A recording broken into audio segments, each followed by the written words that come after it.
আজকে আমরা একটু আলোচনা করব মানে বিনিয়োগের কিছু পুরনো কিন্তু আমার মনে হয় বেশ মূল্যবান কিছু ধারণা নিয়ে। হুম। আমাদের হাতে কিছু উৎস আছে, সেখান থেকে দেখব যে অতীতের অভিজ্ঞতা থেকে আমরা কি শিখতে পারি। আর একটা বিশেষ কৌশল, তথ্য জোগাড় করা। একদম। লক্ষ্যটা হলো মানে ভালো কোম্পানি খুঁজে বের করার জন্য এই পুরনো জ্ঞান বা পদ্ধতিগুলো এখনো কতটা কাজের সেটা একটু বোঝা। হ্যাঁ, এই উৎসগুলো কিন্তু দীর্ঘমেয়াদী ভাবনার কথাই বেশি বলে আর গভীর রিসার্চের উপর জোর দেয়। ঠিক, চট জলদি লাভ নয়। না, একদমই না। টেকসই বৃদ্ধি, সময়ের সাথে সাথে টিকবে এমন কোম্পানি। আচ্ছা, মানুষ শেয়ারে কেন বিনিয়োগ করে? মানে খুব সাধারণভাবে বললে মূলধন বাড়ানো, তাই না? হ্যাঁ, মূলধন বৃদ্ধি একটা বড় কারণ। আবার ধরুন, নিয়মিত আয়ের জন্য অনেকে আসে। ঠিক। আর এখনকার সময়ে এই যে মুদ্রাস্ফীতি, মানে টাকার দাম কমে যাওয়া, হ্যাঁ, এটাও একটা বড় চিন্তা। এর বিরুদ্ধে সুরক্ষা হিসেবেও অনেকে শেয়ারকে দেখে। পুরনো দিনের কথা যদি ভাবি, উৎসগুলো বলছে লাভের দুটো প্রধান রাস্তা ছিল। হুম। একটা তো ওই কম দামে কেনা, সুযোগ বুঝে বেশি দামে বেচে দেওয়া। যাকে আমরা বলি ট্রেডিং বা স্পেকুলেশন। হ্যাঁ, আর অন্যটা? অন্যটা হলো ভালো কোম্পানি খুঁজে বের করা, মানে যার ভবিষ্যৎ ভালো মনে হচ্ছে। এবং সেটার শেয়ার দীর্ঘ সময় ধরে রাখা। একদম। এই দ্বিতীয় পথটার গুরুত্ব কিন্তু সময়ের সাথে সাথে বেড়েছে। বিশেষ করে কর্পোরেট জগতে কিছু বেশ বড় পরিবর্তন এসছে। কী রকম পরিবর্তন? একটা বড় ব্যাপার হলো কর্পোরেট কাঠামোর বদল। ধরুন, আগে যেমন পারিবারিক ব্যবসার রমরমা ছিল, হুম। সেখান থেকে ধীরে ধীরে পেশাদার ম্যানেজমেন্ট এলো। কিন্তু তার চেয়েও গুরুত্বপূর্ণ হলো আমার মনে হয় রিসার্চ আর ডেভেলপমেন্ট, মানে R&Dর উপর জোর দেওয়া। গবেষণা ও উন্নয়ন। হ্যাঁ, কোম্পানিগুলো বুঝতে শুরু করলো যে বাজারে টিকে থাকতে হলে নতুন কিছু করতে হবে, ইনোভেশন দরকার। পরিসংখ্যান কিছু আছে মানে এই R&D খরচের? হ্যাঁ, আছে তো। উৎসগুলোতে বেশ ইন্টারেস্টিং ডেটা দেওয়া। যেমন ধরুন, ১৯৫৩ সালে মার্কিন কর্পোরেট জগতে R&D খাতে খরচ ছিল প্রায় $3.7 বিলিয়ন। আচ্ছা। সেটা মাত্র ৪ বছরের মাথায়, মানে ১৯৫৭ সালে বেড়ে দাঁড়িয়েছে $7.3 বিলিয়ন। বাহ, প্রায় দ্বিগুণ। এটা তো বিশাল বৃদ্ধি। বিশাল। এটা শুধু টাকার অঙ্ক নয়, এটা আসলে মানসিকতার একটা বড় পরিবর্তন। কোম্পানিগুলো বুঝছে ফিউচারের জন্য ইনভেস্ট করতে হবে। আজকের বিনিয়োগকারীদের জন্য তো এটা একটা শিক্ষা, তাই না? মানে শুধু বর্তমানের লাভ নয়। অবশ্যই। ভবিষ্যতের জন্য কোন কোম্পানি তৈরি হচ্ছে, কোথায় ইনভেস্ট করছে, এটা দেখা খুব জরুরি। এই R&D খরচের মধ্যেই হয়তো ভবিষ্যতের সেরা কোম্পানি চেনার সূত্র লুকিয়ে থাকে। দারুণ দৃষ্টিকোণ। এর সাথে তো আবার যোগ হয়েছে সেই ১৯৩২-এর মহামন্দার পরের অর্থনৈতিক পরিস্থিতি। ঠিক। অর্থনীতিতে সরকারি নিয়ন্ত্রণ বাড়ল, আর একটা মুদ্রাস্ফীতির প্রবণতাও দেখা গেল। হ্যাঁ, এই দুটো জিনিস বিনিয়োগের সিদ্ধান্তকে কিন্তু বেশ প্রভাবিত করেছে। এই সময়ে দাঁড়িয়ে উৎসগুলো স্টক আর বন্ডের তুলনা কিভাবে করছে? খুব ভালো পয়েন্ট। উৎসগুলো কিন্তু বেশ পরিষ্কারভাবে বলছে, মুদ্রাস্ফীতির সময়ে বন্ড, যেটা একসময় সবচেয়ে নিরাপদ ভাবা হতো, হুম। সেটা আসলে কেনার ক্ষমতা হারাচ্ছিল। মানে ইনফ্লেশন আপনার রিটার্ন খেয়ে নিচ্ছিল। উদাহরণ আছে কোনো? হ্যাঁ, ফার্স্ট ন্যাশনাল সিটি ব্যাংকের একটা ডেটা দেওয়া আছে। ১৯৪৬ থেকে ১৯৫৬, এই ১০ বছরে যারা আমেরিকান গভর্নমেন্ট বন্ডে টাকা রেখেছিলেন, আচ্ছা। মুদ্রাস্ফীতি বাদ দিলে তাদের আসল রিটার্ন প্রায় কিছুই ছিল না, হয়তো নেগেটিভও। বলেন কি? তার মানে শুধু সরকারি বন্ড নয়, ওই যে ট্যাক্স ফ্রি মিউনিসিপ্যাল বন্ড থাকে সেগুলো? হ্যাঁ, উৎসগুলো বলছে সেগুলোর ক্ষেত্রেও প্রকৃত অর্থে ক্রয় ক্ষমতা বাড়েনি, বরং কমেছে হয়তো। তাহলে তো এর বিপরীতে সঠিক কোম্পানির স্টক, বিশেষ করে যারা ধরুন নিজেদের পণ্যের দাম বাড়াতে পারে বা ব্যবসা বাড়িয়ে ইনফ্লেশনকে বিট করতে পারে, তারা সুরক্ষা দিয়েছে। হ্যাঁ, তারা বিনিয়োগকারীদের জন্য অনেক ভালো সুরক্ষা দিয়েছে। তাই লং টার্মে ইনফ্লেশন একটা বড় ফ্যাক্টর, এটা মাথায় রাখতেই হবে। তাহলে মূল চ্যালেঞ্জটা দাঁড়াচ্ছে ওই সঠিক কোম্পানি খুঁজে বের করা। একদম। আর এখানেই কি ওই বিশেষ কৌশলটার কথা আসছে? ওই যে বললেন স্ক্যাটল বাট? ঠিক ধরেছেন, স্কাটলবাট। নামটা বেশ অদ্ভুত। এটা ঠিক কিরকম পদ্ধতি? মানে আমরা তো ফাইন্যান্সিয়াল রিপোর্ট দেখি, ম্যানেজমেন্ট কি বলছে শুনি, এর বাইরে কি? এটা হলো ওই সব কিছুর বাইরে গিয়ে একদম ফিল্ড লেভেলে নেমে তথ্য জোগাড় করা। ফিল্ড লেভেল মানে? মানে কোম্পানির সাথে যুক্ত বিভিন্ন লোকজনের সাথে কথা বলা, ধরুন প্রতিযোগী, কাস্টমার, সাপ্লায়ার, এমনকি পুরনো কর্মচারী। ও আচ্ছা, ইন্টারেস্টিং তো। হ্যাঁ, ট্রেড অ্যাসোসিয়েশনের লোকজনের সাথেও কথা বলা যেতে পারে। যেমন কাদের সাথে কথা বলে কি জানা যেতে পারে, একটু উদাহরণ দেবেন? ধরুন, আপনি একটা কোম্পানির শেয়ার কিনবেন ভাবছেন। আপনি তাদের একজন বড় কাস্টমারকে গিয়ে জিজ্ঞেস করলেন, আপনারা এদের সার্ভিসে খুশি তো? পরের বছরও কি এদের সাথেই থাকবেন? বা ধরুন, কোনো কম্পিটিটরকে একটু ঘুরিয়ে জিজ্ঞেস করলেন, আচ্ছা, অমুক কোম্পানির সবচেয়ে বড় স্ট্রেংথ বা উইকনেস কি বলে মনে হয় আপনার? বা পুরনো কোনো কর্মীকে। একদম। প্রাক্তন কর্মীরা অনেক সময় ভেতরের খবর দিতে পারে, কোম্পানির কালচার কেমন, ম্যানেজমেন্টের উদ্দেশ্য কি, এইসব। তাহলে এসব টুকরো টুকরো তথ্য জুড়ে হ্যাঁ, একটা একটা অন্যরকম ছবি পাওয়া যায়, যেটা হয়তো ব্যালেন্স শিটে নেই। ঠিক তাই। একটা সামগ্রিক আর অনেক সময় ভেতরের ছবি, যা কেবল সংখ্যা বা অফিসিয়াল স্টেটমেন্টে পাওয়া যায় না। কিন্তু একটা প্রশ্ন, এইভাবে লোকের কথায় তথ্য নিলে হ্যাঁ, ভুল তথ্য বা বায়াসড ইনফরমেশন পাওয়ার ভয় নেই? ভয় তো আছেই। যেমন প্রতিযোগী তো খারাপ কথাই বলবে হয়তো, বা পুরনো কর্মীর হয়তো কোনো রাগ আছে কোম্পানির উপর। অবশ্যই।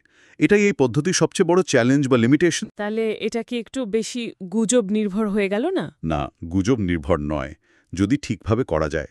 মূল কথাটা হলো, এক জায়গার তথ্য দিয়েই সিদ্ধান্তে আসা যাবে না। আচ্ছা, বিভিন্ন সোর্স থেকে পাওয়া তথ্যকে মিলিয়ে দেখতে হবে, ভেরিফাই করতে হবে। কোনটা সত্যি, কোনটা হয়তো একটু বাড়িয়ে বলা, সেটা বোঝার চেষ্টা করতে হবে। মানে ক্রস চেকিং খুব জরুরি। একদম। কিন্তু এই খাটনিটা করতে পারলে এমন কিছু জিনিস হয়তো চোখে পড়বে যা সাধারণ অ্যানালিসিসে ধরা পড়ে না। লুকানো কোনো ঝুঁকি বা হয়তো বিরাট কোনো সুযোগ। তাহলে বোঝা যাচ্ছে এই স্ক্যাটলবাট পদ্ধতিটা বেশ শক্তিশালী হতে পারে যদি ঠিকমতো ব্যবহার করা যায়। হ্যাঁ, অসাধারণ কোম্পানি খুঁজে বের করতে বা বিপদ এড়াতে এটা খুব সাহায্য করতে পারে। তাহলে আজকের আলোচনা থেকে আমরা কয়েকটা জরুরি বিষয় পেলাম। প্রথমত, ইতিহাসের দিকে তাকানো, মানে ঐতিহাসিক প্রেক্ষাপটটা বোঝা খুব দরকার। হুম, দ্বিতীয়ত, কর্পোরেট দুনিয়ার বিবর্তন, বিশেষ করে ওই R&Dতে ফোকাস কিভাবে দীর্ঘমেয়াদী সাফল্যের ইঙ্গিত দেয়। ঠিক।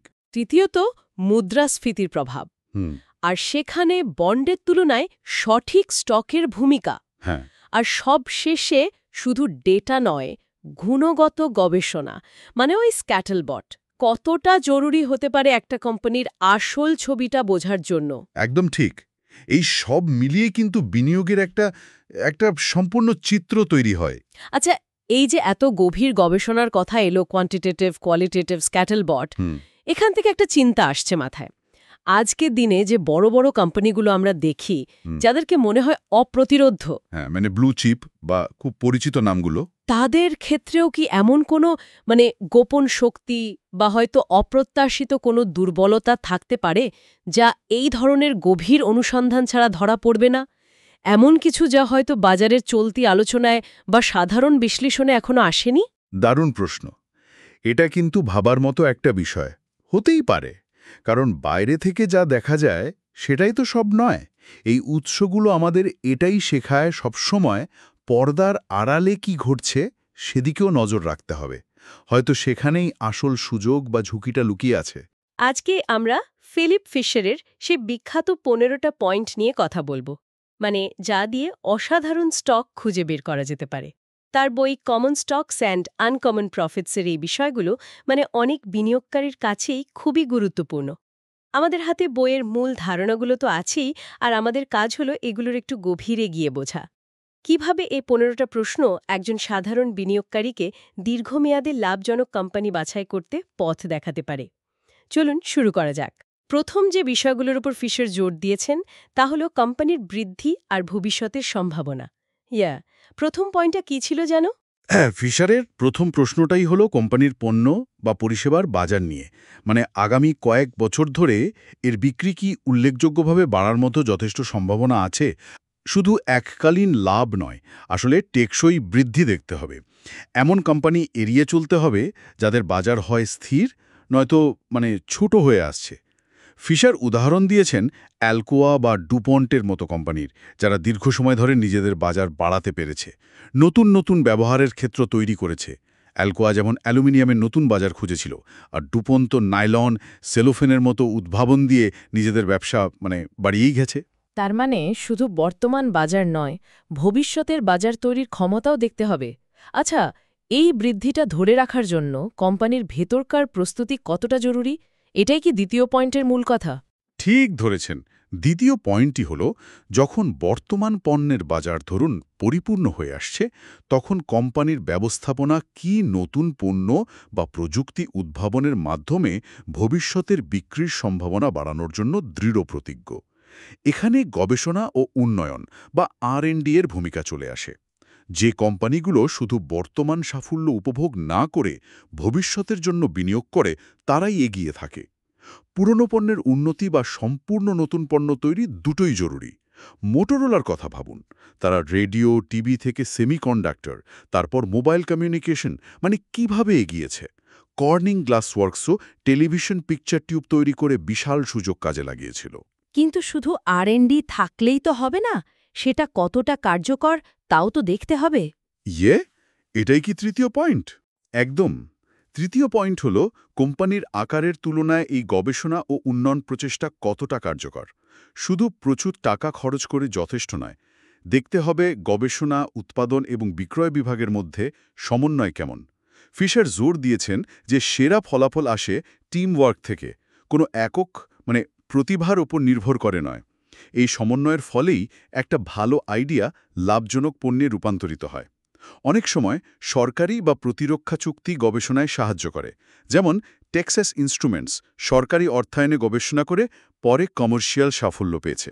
তবে ফিশার সাবধান করেছেন ক্র্যাশ প্রোগ্রাম নিয়ে, মানে খুব দ্রুত ফল পাওয়ার জন্য অতিরিক্ত খরচে করা প্রচেষ্টা প্রায়শই ব্যর্থ হয়। তাহলে বৃদ্ধি আর উদ্ভাবনের এই তিনটি পয়েন্ট একসাথে দেখলে বোঝা যায়, ফিশার এমন কোম্পানি খুঁজছেন যাদের শুধু বাজারের সুযোগই নেই, সেই সুযোগ কাজে লাগানোর জন্য দূরদর্শিতা এবং কার্যকর গবেষণা ও টিমওয়ার্কও আছে। নিখুঁত সারসংক্ষেপ, এই গুণগুলোই দীর্ঘমেয়াদী আনকমন প্রফিটসের ভিত্তি তৈরি করে। বেশ, গবেষণা ভালো হলো, পণ্য তৈরি হলো, কিন্তু সেটা বাজারে বিক্রি করতে না পারলে তো লাভ নেই। ফিশারের পরের ধাপ নিশ্চয়ই বিক্রয় এবং লাভজনকতা নিয়ে। চতুর্থ পয়েন্টটা কি? হ্যাঁ, চতুর্থ পয়েন্ট হলো কোম্পানির বিক্রয় সংস্থা বা সেলস অর্গানাইজেশন। এটা কি গড়পড়তার চেয়ে ভালো? অনেক সময় আমরা প্রযুক্তি বা উৎপাদনের দিকে বেশি মনোযোগ দিই, কিন্তু শক্তিশালী বিক্রয় ব্যবস্থা ছাড়া সেরা পণ্যও ব্যর্থ হতে পারে। ফিশারের মতে এটা কোম্পানির হৃৎপিণ্ড বা ফুসফুসের মতোই জরুরি অঙ্গ। তবে এর কার্যকারিতা বাইরে থেকে মাপা কঠিন, কারণ নির্দিষ্ট কোনো ফর্মুলা নেই। এখানেই ফিশারের স্কাটলবাট বা লোকমুখে শোনা তথ্যের গুরুত্ব আসে। মানে প্রতিযোগী গ্রাহক সরবরাহকারীদের সাথে কথা বলে একটা ধারণা পাওয়া যেতে পারে। ডাও কেমিক্যাল বা IBM এর মতো কোম্পানি তাদের বিক্রয় কর্মীদের প্রশিক্ষণে প্রচুর সময় অর্থ ব্যয় করে, যা তাদের সাফল্যের একটা বড় কারণ। বিক্রয় ভালো হলো, কিন্তু দিনের শেষে লাভ থাকছে তো? পঞ্চম পয়েন্ট নিশ্চয়ই লাভজনক মার্জিন বা প্রফিট মার্জিন নিয়ে। অবশ্যই। পঞ্চম পয়েন্ট হল, কোম্পানির কি একটি স্বাস্থ্যকর লাভজনক মার্জিন আছে, অর্থাৎ প্রতি টাকার বিক্রিতে কোম্পানি কতটা লাভ করতে পারছে। এটা শুধু দেখতেই হবে না, একই শিল্পের অন্য কোম্পানিগুলোর সাথে তুলনাও করতে হবে। তবে ফিশারের জন্য গুরুত্বপূর্ণ হল, এই লাভজনক মার্জিন কেবল এক মুহূর্তের স্ন্যাপশট নয়, বরং এর দীর্ঘমেয়াদী প্রবণতা এবং শিল্পের অন্যদের তুলনায় এর অবস্থান কতটা শক্তিশালী। সময়ের সাথে সাথে মার্জিন বদলাতে পারে, তাই কয়েক বছরের তথ্য দেখা ভালো। এটাও মনে রাখা দরকার, কম মার্জিনের কোম্পানিও আকর্ষণীয় হতে পারে যদি তাদের মার্জিন বাড়ানোর স্পষ্ট সুযোগ ও পরিকল্পনা থাকে। আচ্ছা, আর শুধু বর্তমান মার্জিন নয়, সেটা ধরে রাখা বা বাড়ানোর ক্ষমতাও তো জরুরি। বাজারে তো নানা চাপ থাকে, কাঁচামালের দাম বাড়ে, প্রতিযোগিতা বাড়ে। ষষ্ঠ পয়েন্ট কি এটাই বলছে? ঠিক তাই।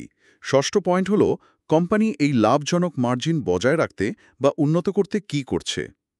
কাঁচামালের দাম, মজুরি, কর, প্রতিযোগিতা, এইসব চাপের মুখে মার্জিন ধরে রাখা বা বাড়ানো চারটিখানি কথা নয়।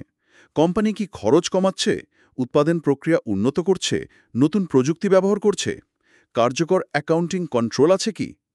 ফিশার মনে করেন, যেসব কোম্পানি শুধু দাম বাড়িয়ে মার্জিন ধরে রাখে, তাদের চেয়ে যারা দক্ষতা বাড়িয়ে এটা করে, তারাই দীর্ঘমেয়াদে বেশি সফল। অতীতের লাভ দিয়ে ভবিষ্যৎ বিচার করা যাবে না, দেখতে হবে ভবিষ্যতের চাপ সামলানোর ক্ষমতা।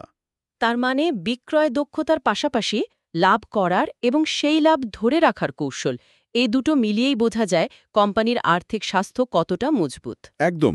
এই দুটো বিষয় কোম্পানির পরিচালন দক্ষতার অপারেশনাল স্কিলের একটা ভালো চিত্র দেয়। দারুণ।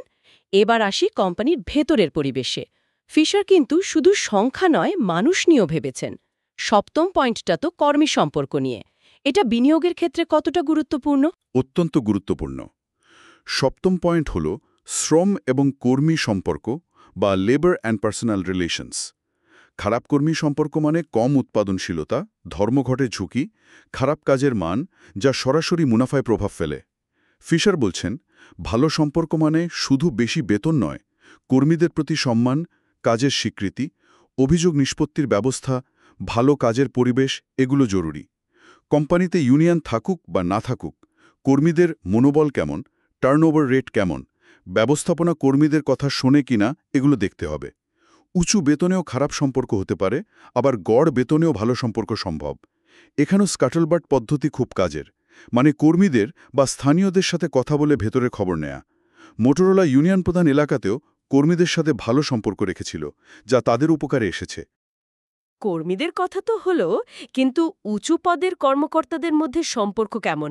অষ্টম পয়েন্ট কি এটাই? এটা জানা কি বাইরের লোকের পক্ষে সম্ভব? মানে একটু কঠিন না? অষ্টম পয়েন্ট হল নির্বাহী সম্পর্ক বা এক্সিকিউটিভ রিলেশনস। হ্যাঁ, এটা জানা কঠিন, তবে ফিশারের মতে এটা খুবই জরুরি। যদি শীর্ষ কর্মকর্তাদের মধ্যে দলাদলি থাকে, যোগ্যতার চেয়ে অন্য কিছু প্রাধান্য পায়, ধরুন আত্মীয়তা, তাহলে তা কোম্পানির ভবিষ্যতের জন্য বিপজ্জনক। ভালো লক্ষণ হল টিমওয়ার্ক, ভেতর থেকে পদোন্নতির সুযোগ, ন্যায্য বেতন ও প্রণোদনা। যে কোম্পানি ভেতর থেকেই ভবিষ্যতে নেতা তৈরি করতে পারে, তারা সাধারণত বেশি স্থিতিশীল হয়। একক ব্যক্তির উপর অতি নির্ভরশীল কোম্পানিও ঝুঁকিপূর্ণ, কারণ সেই ব্যক্তি চলে গেলে বা অসুস্থ হলে সমস্যা হতে পারে। বাইরে থেকে এটা বোঝা কঠিন, তবে ব্যবস্থাপনার ধরন, তাদের কথাবার্তা, কোম্পানির সংস্কৃতি থেকে কিছুটা আঁচ করা যেতে পারে। আর এই নির্বাহী সম্পর্কের সাথেই কি নবম পয়েন্ট ব্যবস্থাপনার গভীরতা বা ডেপথ অফ ম্যানেজমেন্ট জড়িত? হ্যাঁ, কিছুটা সম্পর্ক আছে, তবে নবম পয়েন্টের ফোকাসটা একটু ভিন্ন। ব্যবস্থাপনার গভীরতা মানে হল কোম্পানির নেতৃত্ব কি শুধু হাতে গোনা কয়েকজন শীর্ষ কর্মকর্তার উপর নির্ভরশীল? যদি তারা চলে যান, তাহলে কি কোম্পানি চালানোর মতো যথেষ্ট যোগ্য লোক দ্বিতীয় বা তৃতীয় স্তরে আছে? কোম্পানি যত বড় হয়, এর গুরুত্ব তত বাড়ে। ছোট কোম্পানিতে হয়তো একজন উদ্যোক্তাই সব দেখেন, কিন্তু বড় হওয়ার সাথে সাথে বিভিন্ন স্তরে দক্ষ ম্যানেজার তৈরি করা জরুরি। ফিশার এমন কোম্পানি পছন্দ করেন যারা ভবিষ্যতের জন্য নেতৃত্ব তৈরি করে রাখে। অনেক সময় বড় কোম্পানি ছোট কোম্পানিকে অধিগ্রহণ করে শুধু তাদের প্রতিভাবান ম্যানেজারদের পাওয়ার জন্য। বিনিয়োগকারী দেখা উচিত কোম্পানি কি এই ডেপথ তৈরি করছে।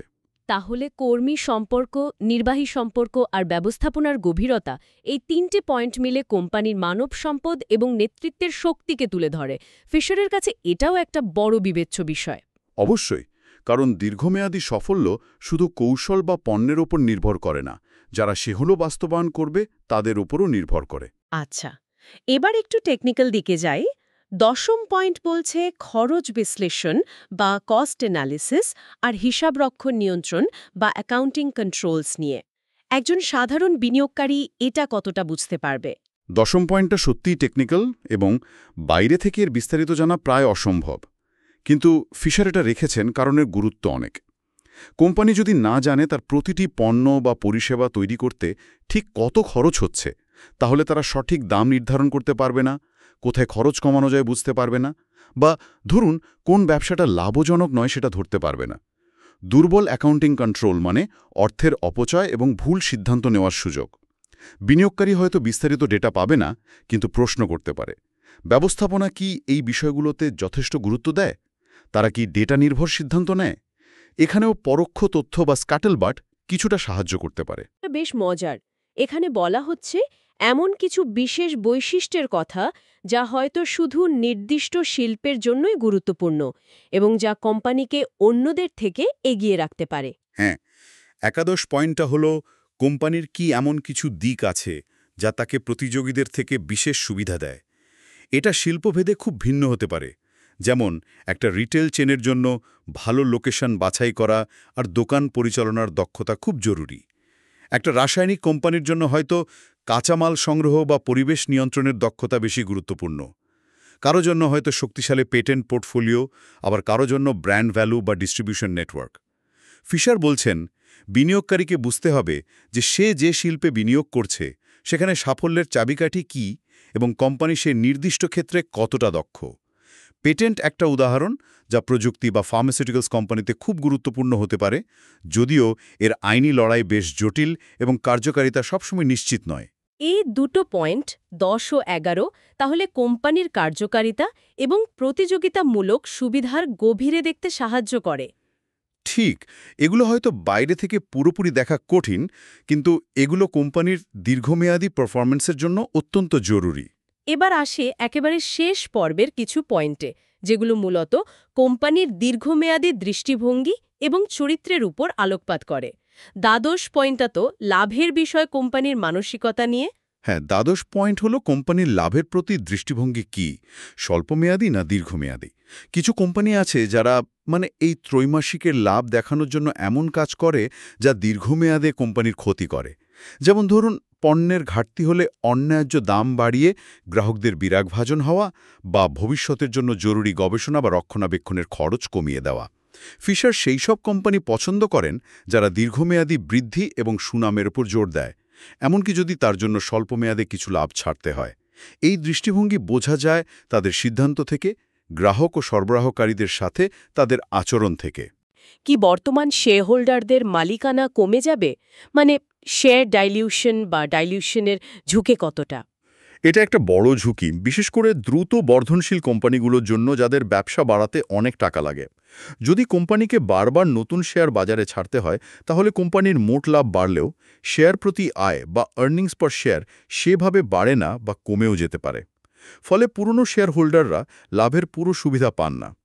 তাই দেখতে হবে কোম্পানির আর্থিক অবস্থা কেমন, ঋণ কতটা, আর ভবিষ্যতের বৃদ্ধির জন্য অর্থ কোথা থেকে আসবে। কোম্পানি কি নিজের আয় থেকেই সেটা করতে পারবে, নাকি ঋণ নেবে, নাকি নতুন শেয়ার ছাড়বে। ফিশার সেই কোম্পানি পছন্দ করেন যারা শেয়ার হোল্ডারদের স্বার্থ রক্ষা করে, যতটা সম্ভব ডাইলিউশন এড়িয়ে চলে। আর স্বচ্ছতার প্রশ্ন, 14তম পয়েন্টটা তো এটাই বলছে, ব্যবস্থাপনা কি সব খবর জানায়, ভালো হোক বা খারাপ? ঠিক, 14তম পয়েন্ট হল ব্যবস্থাপনার যোগাযোগ নীতি। তারা কি শুধু ভালো খবরগুলোই ফলো করে বলে, আর খারাপ খবর বা সমস্যা হলে চুপ করে যায় বা এড়িয়ে যায়? ফিশারের মতে এটা একটা মারাত্মক সতর্ক সংকেত। যে ব্যবস্থাপনা খারাপ খবর লুকাতে চায়, তাদের উপর ভরসা করা কঠিন। ভালো ব্যবস্থাপনা খারাপ সময়েও খোলাখুলি আলোচনা করে, সমস্যা স্বীকার করে এবং তা সমাধানের পরিকল্পনা জানায়। বিনিয়োগকারীদের সাথে নিয়মিত, সময়মতো এবং সৎ যোগাযোগ একটা ভালো কোম্পানির লক্ষণ। ফিশার তার বইতে গ্ল্যাডিং, ম্যাকবিন অ্যান্ড কোয়ের উদাহরণ দিয়ে দেখিয়েছেন কিভাবে নতুন স্বচ্ছ ব্যবস্থাপনা আসার পর শেয়ারের দামেও তার প্রতিফলন ঘটেছিল। এবং সবশেষে 15তম পয়েন্ট, যা হয়তো সবচেয়ে গুরুত্বপূর্ণ, কোম্পানির ব্যবস্থাপনা কি প্রশ্নাতীত সততার বা আনকোয়েশ্চেনেবল ইন্টেগ্রিটির? এটা যাচাই করা তো খুব কঠিন মনে হয়। এটাই সম্ভবত সবচেয়ে মৌলিক এবং একই সাথে সবচেয়ে কঠিন বিষয়। 15তম পয়েন্ট হল ব্যবস্থাপনার সততা। তাদের মূল উদ্দেশ্য কি? সব শেয়ার হোল্ডারদের স্বার্থ রক্ষা করা, নাকি নিজেদের আখের গোছানো? তারা কি কোম্পানির সম্পদ ব্যক্তিগত সুবিধার জন্য ব্যবহার করছে? বেতন, বোনাস, স্টক অপশন কি অতিরিক্ত? আত্মীয় স্বজনকে কি অন্যায্য সুবিধা দেওয়া হচ্ছে? ফিশার বলছেন, যদি ব্যবস্থাপনার সততা নিয়ে বিন্দুমাত্র সন্দেহ থাকে, তাহলে অন্য সব পয়েন্টে ভালো ফল করলেও সেই কোম্পানিতে বিনিয়োগ না করাই ভালো। কারণ বিশ্বাস্ততার অভাব থাকলে দীর্ঘমেয়াদে শেয়ার হোল্ডারদের ভালো হওয়ার সম্ভাবনা কম। এটা যাচাই করা সত্যিই কঠিন। এখানেও স্কাটলবাট, ইন্ডাস্ট্রির লোকজনের সাথে কথা বলা, কোম্পানির অতীত ইতিহাস দেখা, এগুলো কাজে আসতে পারে। তার এই শেষ 4টি পয়েন্ট 12 থেকে 15 আসলে কোম্পানির চরিত্র, দীর্ঘমেয়াদী লক্ষ্য এবং শেয়ার হোল্ডারদের প্রতি তাদের দায়বদ্ধতা যাচাই করে। এগুলো হয়তো সংখ্যা দিয়ে মাপা যায় না, কিন্তু ফিশারের কাছে এগুলো অপরিহার্য। একদম। ফিশার বিশ্বাস করতেন যে দীর্ঘমেয়াদী অসাধারণ লাভের জন্য শুধু ভালো ব্যবসা হলেই চলবে না, সেই ব্যবসার পরিচালকদের চরিত্রও ভালো হতে হবে। আর পুরো প্রক্রিয়াটা জুড়েই তিনি স্কাটলবাট বা বিভিন্ন সূত্রের সাথে কথা বলে তথ্য সংগ্রহের উপর জোর দিয়েছেন, কারণ অনেক গুণগত তথ্য শুধু আর্থিক রিপোর্টে পাওয়া যায় না। দারুণ আলোচনা হলো।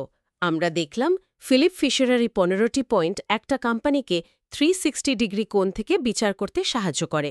শুধু আর্থিক ফলাফল নয়, বরং বৃদ্ধি, উদ্ভাবন, বিক্রয় কৌশল, কর্মী ও নির্বাহী সম্পর্ক, কার্যকারিতা, দীর্ঘমেয়াদী দৃষ্টিভঙ্গি এবং সততা, এই সবকিছুই গুরুত্বপূর্ণ। তবে একটা বিষয় মনে রাখা দরকার, ফিশের নিজেই বলেছেন এগুলো কোনো গাণিতিক ফর্মুলা বা চেকলিস্ট নয় যে শুধু টিক দিলেই হবে। এগুলো বিনিয়োগকারীকে সঠিক প্রশ্ন করতে, গভীরভাবে চিন্তা করতে এবং কোম্পানির ভেতরের খবর জানতে উৎসাহিত করে। প্রতিটি পয়েন্টের গুরুত্ব হয়তো সব কোম্পানির জন্য সমান নয়, পরিস্থিতি অনুযায়ী বিচার করতে হবে। চূড়ান্ত সিদ্ধান্ত নেওয়ার আগে সব দিক বিবেচনা করা জরুরি। আজকের আলোচনার শেষে একটা প্রশ্ন সবার ভাবনার জন্য থাকল। ধরুন কেউ একটি কোম্পানি খুঁজে পেলেন যা ফিশারের 15টি পয়েন্টের মধ্যে 13টিতেই খুব ভালো স্কোর করছে, কিন্তু দুটি ক্ষেত্রে দুর্বলতা আছে। ধরা যাক ব্যবস্থাপনার গভীরতা পয়েন্ট 9 ততটা শক্তিশালী নয়, অথবা তারা লাভজনক মার্জিন ধরে রাখতে পয়েন্ট 6 অতীতে কিছুটা সমস্যা দেখিয়েছে। একজন বিনিয়োগকারী হিসেবে এই দুর্বলতাগুলোকে কতটা গুরুত্ব দেওয়া উচিত? কোন দুর্বলতা হয়তো মেনে নেওয়া যায় যদি বাকি সব খুব শক্তিশালী হয়, আর কোন দুর্বলতা কোনোভাবেই উপেক্ষা করা উচিত নয়? এটা নিয়ে সবাই নিজেরা বিচার বিবেচনা করতে পারেন। শেয়ার বাজারে বিনিয়োগের ক্ষেত্রে সাফল্য কি কেবল সেরা কোম্পানি খুঁজে বের করার উপর নির্ভর করে, নাকি কখন সেই শেয়ার কিনছেন সেটাও সমান গুরুত্বপূর্ণ? প্রায়শই শোনা যায় টাইমিং তেমন জরুরি নয় যদি কোম্পানি দীর্ঘমেয়াদে ভালো হয়। অনেকে তো 1929 সালে শেয়ার বাজারের পতনের উদাহরণ টেনে বলেন দারুণ কোম্পানির শেয়ার তখন কিনলেও 25 বছর পর ঠিকই লাভ আসত। কিন্তু প্রশ্ন হল, শুধু লাভ নয়, সর্বাধিক লাভ করতে হলে টাইমিং কি আসলে অপ্রয়োজনীয়? কি বলেন? আজ আমরা ফিলিপ ফিশারের বিখ্যাত বই কমন স্টকস অ্যান্ড আনকমন প্রফিটসের কিছু অংশ বিশ্লেষণ করে দেখব শেয়ার কেনার সেরা সময় নিয়ে লেখক ঠিক কি বলতে চেয়েছেন। দেখুন, এই ধারণাটা যে টাইমিং গুরুত্বপূর্ণ নয়, এটা কিন্তু পুরোপুরি ঠিক না। আংশিক সত্য বলতে পারেন। হ্যাঁ, এটা ঠিক যে দীর্ঘমেয়াদে খুব ভালো কোম্পানি হয়তো শেষ পর্যন্ত লাভ দেবে, কিন্তু কখন শেয়ারটি কেনা হলো সেটা মোট লাভের পরিমাণে একটা বিশাল পার্থক্য তৈরি করতে পারে। আর মজার ব্যাপার হলো, শেয়ার কেনার যে আদর্শ সময় সেটা খুঁজে বের করার জন্য এই যে প্রচলিত অর্থনৈতিক পূর্বাভাস বা বাজারের সামগ্রিক অবস্থা বিশ্লেষণ করা, এগুলো প্রায়শই সত্যি বলতে বৃথা চেষ্টা। লেখক বেশ জোর দিয়েই বলেছেন, এই ধরনের পূর্বাভাস অনেক সময় অনেকটা মধ্যযুগীয় আলকেমির মতো, প্রচুর হিসাব নিকেশ কিন্তু ফলাফল অনিশ্চিত। এর কারণটা হচ্ছে সেরা সুযোগগুলো প্রায়শই তখনই আসে যখন সাধারণ বুদ্ধি বা প্রচলিত বিশ্লেষণ কিন্তু অন্য কথা বলে। তাহলে যদি বাজারের পূর্বাভাস বা অর্থনীতির গতি প্রকৃতি দেখে লাভ না হয়, তাহলে উপায়টা কি? লেখক বলছেন কোম্পানিগুলোর দিকে বিশেষ নজর রাখতে হবে যখন তারা নতুন পণ্য বা ধরুন প্রযুক্তি বা উৎপাদন ব্যবস্থা তৈরিতে প্রচুর বিনিয়োগ করে। এই সময়টায় তাদের খরচ অনেক বেড়ে যায়, লাভ কমে আসে এবং ফলস্বরূপ শেয়ারের দামও পড়ে যেতে পারে। সাধারণ চোখে এটাকে খারাপ সময় মনে হলেও এখানে কি আসল সুযোগটা লুকিয়ে থাকে, যেমন আমেরিকান সায়ানামাইড কোম্পানির ক্ষেত্রে ঘটেছিল, সেটা একটু বলবেন? ঠিক ধরেছেন। আমেরিকান সায়ানামাইড ধরুন 1954 সালের দিকে যখন তাদের ফার্মাসিউটিক্যাল ব্যবসায়, বিশেষ করে নতুন অ্যান্টিবায়োটিক বা অন্য ঔষধ তৈরির গবেষণা আর কারখানা স্থাপনে বিপুল পরিমাণ টাকা ঢালছিল, তখন তাদের খরচ স্বাভাবিকভাবেই অনেক বেড়ে গিয়েছিল আর স্বল্পমেয়াদী লাভ কমে গিয়েছিল। তো স্বাভাবিকভাবেই অনেক বিনিয়োগকারী এবং বিশ্লেষক বেশ সন্দিহান হয়ে পড়েছিলেন, শেয়ারের দামও তেমন বাড়ছিল না। কিন্তু পর্দার আড়ালে কোম্পানির ব্যবস্থাপনা অত্যন্ত দক্ষতার সাথে দীর্ঘমেয়াদী পরিকল্পনাগুলো বাস্তবায়ন করছিল। ফলাফল 1957 সালের মধ্যেই সেই বিনিয়োগ ফল দিতে শুরু করে আর শেয়ারের দামও বেশ খানিকটা বেড়ে যায়। সুতরাং মূল সূত্রটা হলো, যখন বাইরের ছবিটা সাময়িকভাবে অনিশ্চিত বা কিছুটা খারাপ দেখাচ্ছে কারণ কোম্পানি ভবিষ্যতের জন্য সঠিক বিনিয়োগ করছে, কিন্তু ভেতরের যে মৌলিক শক্তি ধরুন ব্যবস্থাপনা, পণ্যের সম্ভাবনা, এগুলো অটুট আছে, সেটাই কেনার একটা দারুণ সময় হতে পারে। আচ্ছা, এই পার্থক্যটা বোঝা তো খুব জরুরি মনে হচ্ছে।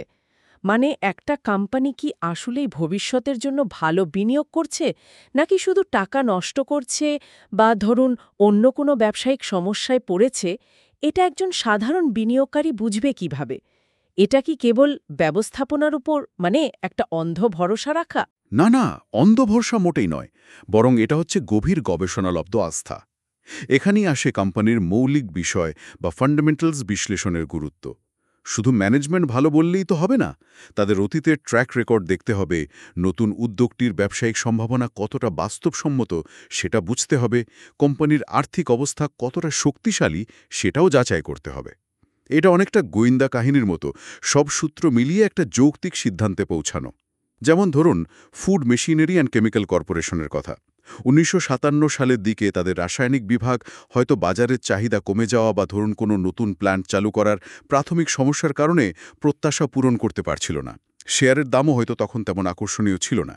কিন্তু মূল বিষয় ছিল কোম্পানির ব্যবস্থাপনা সমস্যাটাকে স্বীকার করে নিয়ে সেটা সমাধানের জন্য দৃঢ়প্রতিজ্ঞ ছিল এবং তাদের কাছে একটি সুস্পষ্ট পরিকল্পনা ছিল। তার মানে সুযোগটা তখনই তৈরি হয় যখন ভালো কোম্পানিগুলো এমন কোনো সাময়িক সমস্যায় পড়ে যা সমাধানযোগ্য, অথবা এমন কোনো বড় বিনিয়োগ করে যার ফল আসতে কিছুটা সময় লাগবে, এবং একই সময় বাজার সেই স্বল্পমেয়াদী খারাপ খবরে অতিরিক্ত প্রতিক্রিয়া দেখায়। এটা তো অনেকটা স্রোতের বিপরীতে হাঁটার মতো শোনাচ্ছে। একদম তাই। বেশিরভাগ বিনিয়োগকারী তো সাম্প্রতিক লাভ বা বাজারের জনপ্রিয়তার পেছনে ছোটে। ফিশারের এই কৌশলটা ঠিক তার উল্টো। যখন একটা ভালো শেয়ার নিয়ে বাজারে তেমন আলোচনা নেই, যখন বেশিরভাগ লোক হতাশ বা উদাসীন অথবা ভয় পাচ্ছে, বিচক্ষণ বিনিয়োগকারীর জন্য সুযোগটা হয়তো তখনই তৈরি হচ্ছে।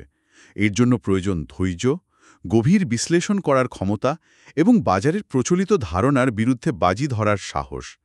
আর হ্যাঁ, যদি বাজারের সামগ্রিক পরিস্থিতি খুব খারাপ থাকে বা খুব বেশি অনিশ্চয়তা থাকে, তখন একবারে সব টাকা বিনিয়োগ না করে লেখক স্ট্যাগার্ড বাইং বা ধাপে ধাপে মানে ভাগ ভাগ করে কেনার পরামর্শ দিয়েছেন। এতে ঝুঁকি কিছুটা কমে যায়, কারণ যদি শেয়ারের দাম আরও পড়ে তাহলে কম দামে আরও কেনার সুযোগ থাকে। বেশ পরিষ্কার হলো ব্যাপারটা। তাহলে মূল বার্তাটা দাঁড়াচ্ছে বাজারের সামগ্রিক অবস্থা বা তথাকথিত বিশেষজ্ঞদের তাৎক্ষণিক পূর্বাভাসের ওপর অতিরিক্ত নির্ভর না করে বরং কোম্পানির ভেতরের শক্তি, তার ব্যবস্থাপনা, নতুন পণ্য বা প্রযুক্তি আনার ক্ষমতা, দীর্ঘমেয়াদী পরিকল্পনা, এই মৌলিক বিষয়গুলো গভীরে গিয়ে বিশ্লেষণ করতে হবে। আর কেনার সেরা সময়টা হয়তো তখনই আসতে পারে যখন এই মৌলিক শক্তিগুলো ঠিক থাকা সত্ত্বেও স্বল্পমেয়াদী কোনো কারণে শেয়ারটির দাম আকর্ষণীয় পর্যায়ে নেমে আসে। এটা আসলে বাজারের চেয়ে ব্যবসা বোঝার ওপর বেশি জোর দেয়, তাই না? একেবারে সঠিক বলেছেন। এটা একটা বিশ্লেষণধর্মী এবং কিছুটা ধৈর্যের খেলা বলতে পারেন। বাজারের যে কোলাহল সেটা উপেক্ষা করে নিজের গবেষণার উপর ভিত্তি করে সিদ্ধান্ত নেওয়ার মানসিক শক্তি অর্জন করতে হয়। যখন সবাই ভয়ে বিক্রি করছে, তখন একটা সম্ভাবনাময় কোম্পানি খুঁজে বের করে তাতে বিনিয়োগ করার জন্য আত্মবিশ্বাস এবং দৃঢ়তা দুটোই প্রয়োজন। আজকের আলোচনা থেকে একটা গুরুত্বপূর্ণ বিষয় উঠে এলো, শেয়ার কেনার সেরা সময়টা হয়তো বাজারের সবচেয়ে ভালো সময় নয়, বরং তখন যখন একটি শক্তিশালী কোম্পানির ভবিষ্যৎ সম্ভাবনা স্বল্পমেয়াদী মেঘে ঢাকা পড়ে যায়। বাজারের প্রতিদিনের ওঠানামার চেয়ে কোম্পানির দীর্ঘমেয়াদী যাত্রাপথ বুঝতে পারাটাই আসল কথা। একদম। এবং শেষে একটি প্রশ্ন ভাবনার জন্য রেখে যাই। এই যে বাজারের সাধারণ অভিমতকে উপেক্ষা করে নিজের গবেষণা ও বিশ্লেষণের ওপর ভিত্তি করে বিনিয়োগ করার কথা বলা হলো, এর জন্য ঠিক কতটা বিশ্লেষণাত্মক দক্ষতা আর কতটা মানসিক জোর প্রয়োজন? এবং এই বিপরীত স্রোতে চলার ঝুঁকি নেওয়ার আসল চ্যালেঞ্জটা কোথায়? কোম্পানিকে সঠিকভাবে মূল্যায়ন করায় নাকি নিজের আবেগকে নিয়ন্ত্রণ করে ওই ভিড়ের বিপরীতে স্থির থাকায়? এটা একটা ভাবার বিষয়। শেয়ার বাজারে যারা বিনিয়োগ করেন তাদের মনে একটা প্রশ্ন প্রায়ই আসে, কখন একটা স্টক বা শেয়ার বিক্রি করা উচিত আর কখন ধরে রাখা ঠিক। আজ আমরা কিছু ক্লাসিক পুরনো কিন্তু খুব দামি বিনিয়োগ সংক্রান্ত লেখা থেকে পাওয়া যে অভিজ্ঞতা সেটার গভীরে যাব। তবে একটা কথা শুরুতেই পরিষ্কার করে নিই, আমরা কিন্তু এখানে ব্যক্তিগত কারণে শেয়ার বিক্রির কথা বলছি না। ধরুন বাড়ি কিনবেন বা অন্য কোনো দরকার, সেসবের জন্য টাকার প্রয়োজন, সেই বিক্রিটা ভিন্ন। আমাদের আজকের আলোচনাটা হলো শুধু ইনভেস্টমেন্টের দিক থেকে, কখন শেয়ার বিক্রি করাটা যুক্তিযুক্ত। এই ক্লাসিক লেখাগুলো কি বলে চলুন তাহলে একটু গভীরে গিয়ে দেখি কি পাওয়া যায়। এই লেখাগুলোতে মূলত 3টে প্রধান কারণের কথা বলা হয়েছে যখন বিনিয়োগের দিক থেকে শেয়ার বিক্রি করা যেতে পারে। প্রথম কারণটা তো বেশ সোজা সাপটা, তাই না? হ্যাঁ, প্রথমটা খুব স্পষ্ট। যদি বোঝা যায় যে শেয়ারটা কেনার সিদ্ধান্তটাই গোড়াতেই ভুল ছিল, হয়তো কোম্পানির ব্যবসা বা আর্থিক অবস্থা যতটা ভালো মনে করা হয়েছিল আসলে ততটা শক্তপোক্ত নয়। এখানে একটা মানসিক বাধার ব্যাপার আছে কিন্তু নিজের ভুল স্বীকার করা, বিশেষ করে যখন পয়সা জড়িত, বেশ কঠিন। অনেকেই কি করেন, সামান্য লোকসানের শেয়ারটা বিক্রি না করে ভুলটা ধরে রাখেন, ভাবেন হয়তো দাম বাড়বে। আর তাতে ক্ষতিটা আরও বেড়ে যায়। ঠিক তাই, লেখাগুলোতে কিন্তু জোর দিয়ে বলা হচ্ছে ছোট ক্ষতিটা মেনে নেওয়া, মানে ভুল স্বীকার করে বেরিয়ে আসা, সেটা লম্বা দৌড়ে অনেক বেশি লাভজনক হতে পারে। অহংবোধ বা ইগো এখানে একটা বড় বাধা। আচ্ছা, তার মানে নিজের অ্যানালিসিস ভুল প্রমাণ হলে দ্রুত ব্যবস্থা নেওয়া ভালো। বেশ, দ্বিতীয় কারণটা কি? দ্বিতীয় পরিস্থিতিটা হলো যদি কোম্পানির যে ফান্ডামেন্টালস মানে মৌলিক অবস্থা সেটার বেশ খানিকটা অবনতি ঘটে। মানে যে কারণগুলো দেখে শেয়ারটা কেনা হয়েছিল সেগুলো আর নেই। একদম। ধরুন ম্যানেজমেন্ট হয়তো দুর্বল হয়ে পড়েছে, অথবা কোম্পানিটা বাজারের বদলের সাথে ঠিক তাল মেলাতে পারছে না, নতুন উদ্ভাবন আসছে না, গ্রোথ থেমে গেছে। একসময়ের সফল কোম্পানি কিন্তু এখন পথ হারাচ্ছে। সিক লেখাগুলোর পরামর্শ হল, এমন পরিস্থিতিতে কোম্পানির ভবিষ্যৎ নিয়ে যদি সন্দেহ জাগে, তাহলে বাজারের অবস্থা কি বা ট্যাক্স লাগবে কিনা এই সব না ভেবে শেয়ারটা বিক্রি করে দেওয়াই ভালো। এটা বোঝার কোনো সহজ উপায় আছে? একটা সহজ টেস্ট হতে পারে, কোম্পানির শেয়ার প্রতি আয় বা আর্নিংস পার শেয়ার সেটা কি আগের যে সেরা সময় ছিল তার থেকে ভবিষ্যতে বাড়ার সম্ভাবনা রাখে। উত্তর যদি না হয়, জোরের সাথে না হয়, তবে বিক্রি করার কথা ভাবা যেতে পারে। বেশ যুক্তিযুক্ত। অর্থাৎ কোম্পানির ভেতরের অবস্থা খারাপ হলে বাইরের পরিস্থিতি যাই হোক সরে আসা ভালো। আর তৃতীয় কারণ? হ্যাঁ, তৃতীয় কারণটাও ইন্টারেস্টিং। সেটা হলো যদি হাতে যে শেয়ারটা আছে তার চেয়ে উল্লেখযোগ্যভাবে ভালো কোনো বিনিয়োগের সুযোগ সামনে আসে। মানে বেটার অপরচুনিটি। হ্যাঁ, তবে এখানে একটা কিন্তু আছে। বিশেষজ্ঞরা মনে করিয়ে দেন, যদি আপনার প্রথম শেয়ারটা সত্যিই খুব ভালো হয়, মানে আপনার সিলেকশন যদি টপ ক্লাস হয়, তাহলে এমন পরিস্থিতি খুব কমই আসে। আচ্ছা। আর নতুন সুযোগটা সত্যি কতটা ভালো সেটা খুব সাবধানে বিচার করতে হবে, কারণ নতুন বিনিয়োগ মানে তো আবার নতুন ঝুঁকি, তাই না? অবশ্যই।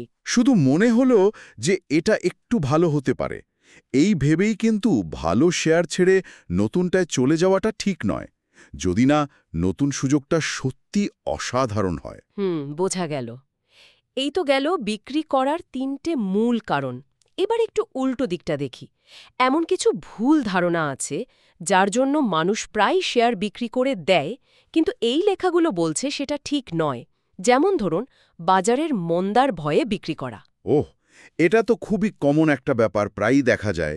কিন্তু মুশকিল হলো বাজার কখন পড়বে বা কখন উঠবে এর সঠিক পূর্বাভাস দেওয়া তো প্রায় অসম্ভব একটা কাজ। ঠিক। অনেকেই কি করেন, বাজার পড়বে এই ভয়ে তাড়াতাড়ি বিক্রি করে দেন। পরে দেখা যায় আরে বাজার তো আরও উঠে গেল। অথবা যখন বাজার আবার ভালো হতে শুরু করে তখন আর সঠিক সময়ে ঢুকতে পারেন না, মানে কিনতেও পারেন না। টাইমিংয়ের খেলা আর কি। হ্যাঁ, আর এই টাইমিংটা ঠিক করা খুব কঠিন। এই ধরনের সিদ্ধান্তগুলো তো আসলে অনুমানের ওপর নেওয়া, যেটা ভালো বিনিয়োগের ভিত্তি হতে পারে না। আর একটা কারণও খুব শোনা যায়, শেয়ারের দাম অনেক বেড়ে গেছে বা ওভারভ্যালিউড মনে হওয়া। হ্যাঁ, ধরুন শেয়ারটার প্রাইস টু আর্নিংস বা পি রেশিও খুব বেশি মনে হচ্ছে। ঠিক। এটাও একটা খুব চালু ধারণা, কিন্তু এখানেও সমস্যা আছে।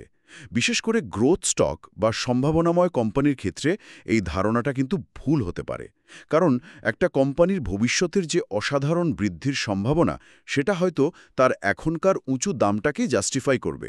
মানে ফিউচার পোটেনশিয়ালটা দেখতে হবে। একদম।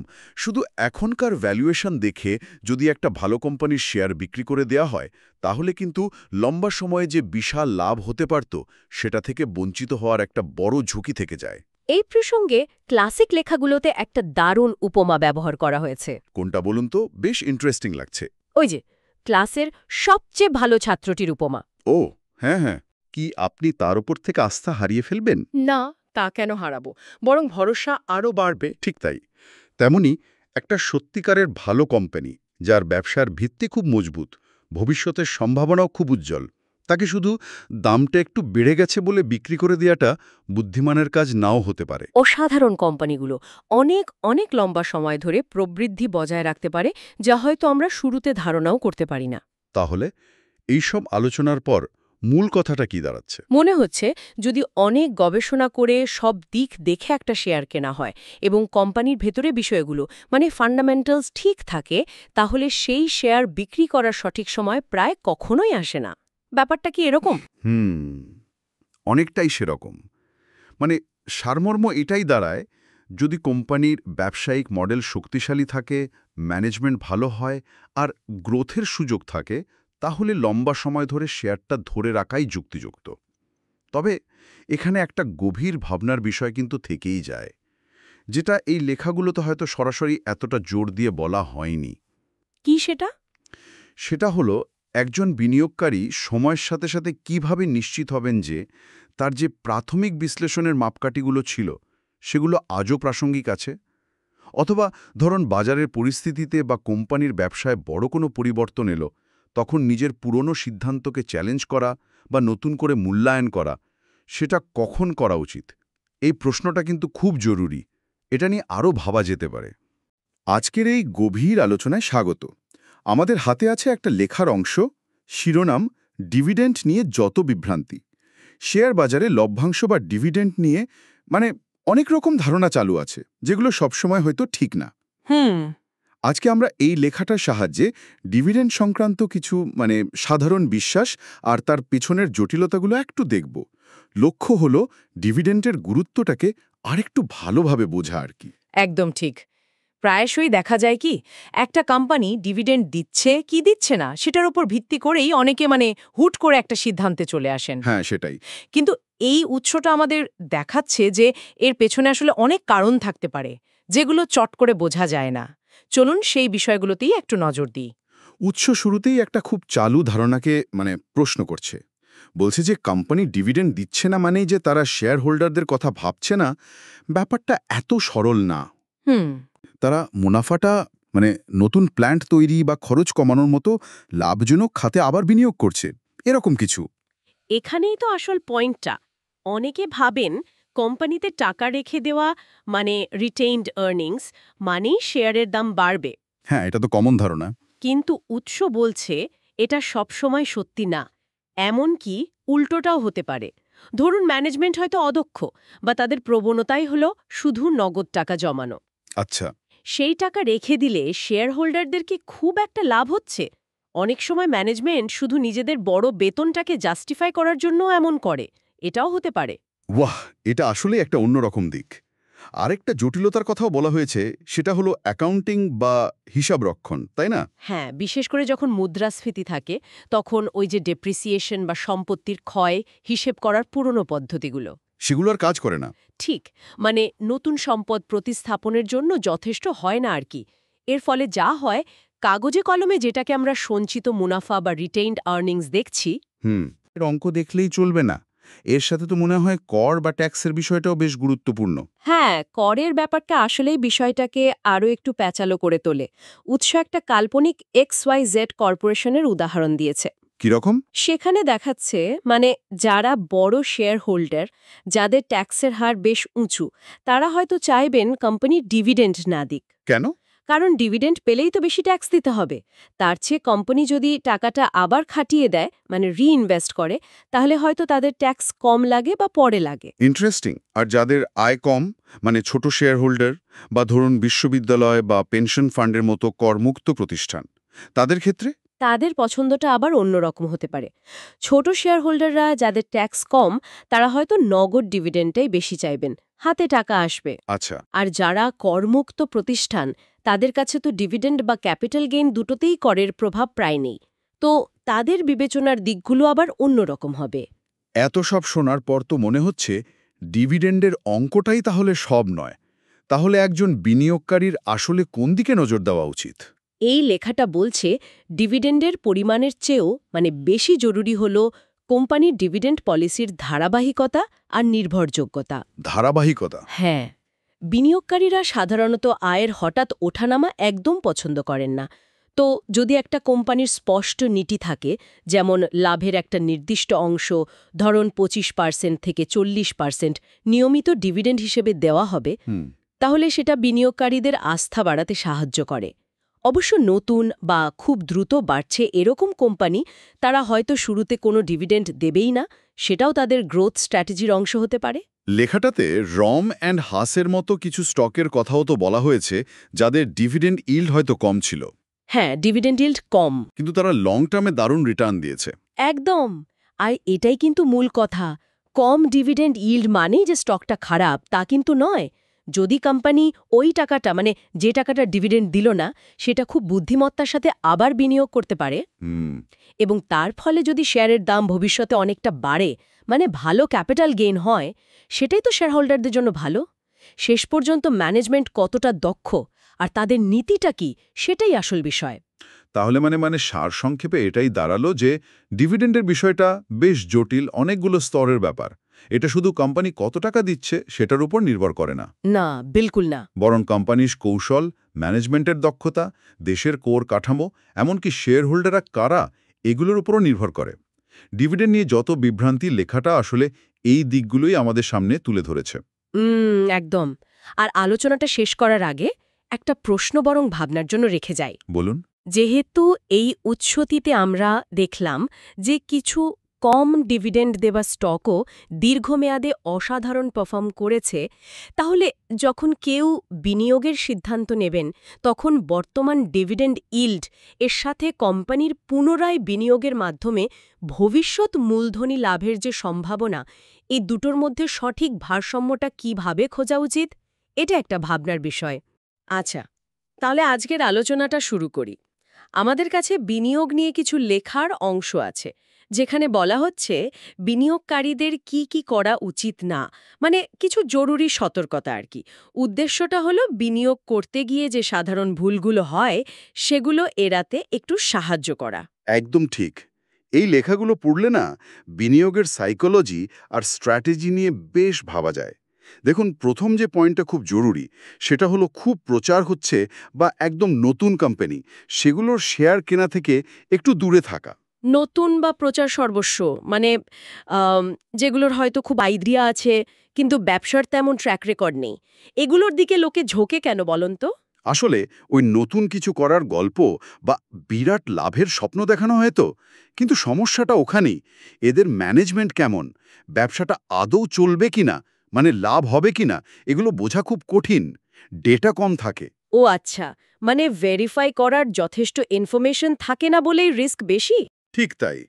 এই ধরনের হাই রিস্ক ইনভেস্টমেন্টগুলো আসলে কাদের জন্য? যারা এই ঝুঁকিটা বোঝেন, নিতে পারেন, স্পেশালাইজড গ্রুপ। সাধারণ বিনিয়োগকারীর জন্য বরং এমন কোম্পানি দেখা ভালো যাদের অন্তত কয়েক বছরের একটা ট্র্যাক রেকর্ড আছে, ব্যবসা করছে, লাভ করছে। বুঝলাম। নতুন কোম্পানির ঝুঁকিটা তো বোঝা গেল, কিন্তু ধরুন পুরনো প্রতিষ্ঠিত কোম্পানি, সেখানেও কি দাম দেখে ভুল হতে পারে? যেমন অনেকে ভাবে শেয়ারের দাম খুব বেশি, এর যা ভালো হওয়ার হয়ে গেছে। হ্যাঁ, এটা কিন্তু খুব কমন একটা মিসকনসেপশন, বিশেষ করে প্রাইস আর্নিংস বা পি রেশিও যখন খুব হাই থাকে, শেয়ারের দাম তার আয়ের তুলনায় অনেক বেশি। অনেকেই ভাবেন ব্যাস এটা ওভার ভ্যালুড। কিন্তু সবসময় কি তাই হয়? উঁচু পির পেছনে তো অন্য কারণও থাকতে পারে নাকি? অবশ্যই পারে। অনেক সময় হাই পি আসলে ইঙ্গিত দেয় যে কোম্পানিটার ভবিষ্যতে দারুণ কিছু করার সম্ভাবনা আছে, হয়তো নতুন মার্কেট ধরছে বা কোনো নতুন টেকনোলজি। তাই শুধু এখনকার পি দেখেই লাভ দেওয়া ঠিক না, কারণটা বোঝা জরুরি। ফিউচার গ্রোথটা অ্যানালাইজ করা দরকার, শুধু পেছনের ডেটা দেখলে চলবে না। রাইট, শুধু দাম নয়, দামের পেছনের গল্প আর ভবিষ্যৎটাও দেখতে হবে। আচ্ছা, এরপরের পয়েন্টটা বেশ ইন্টারেস্টিং, ডাইভার্সিফিকেশন নিয়ে, পোর্টফোলিওতে বৈচিত্র্য আনা। এখানে বলা হচ্ছে অতিরিক্ত ডাইভার্সিফিকেশন ভালো না, কিন্তু আমরা তো সবসময় শুনি যে সব ডিম এক ঝুড়িতে রাখতে নেই। কথাটা ঠিক, কিন্তু ধরুন আপনি এতগুলো ঝুড়ি নিলেন যে কোনটায় কি আছে সেটাই খেয়াল রাখতে পারছেন না, তাহলে কি লাভ হলো? বিনিয়োগে ভ্যারাইটি দরকার মানছি, কিন্তু অতিরিক্ত কি?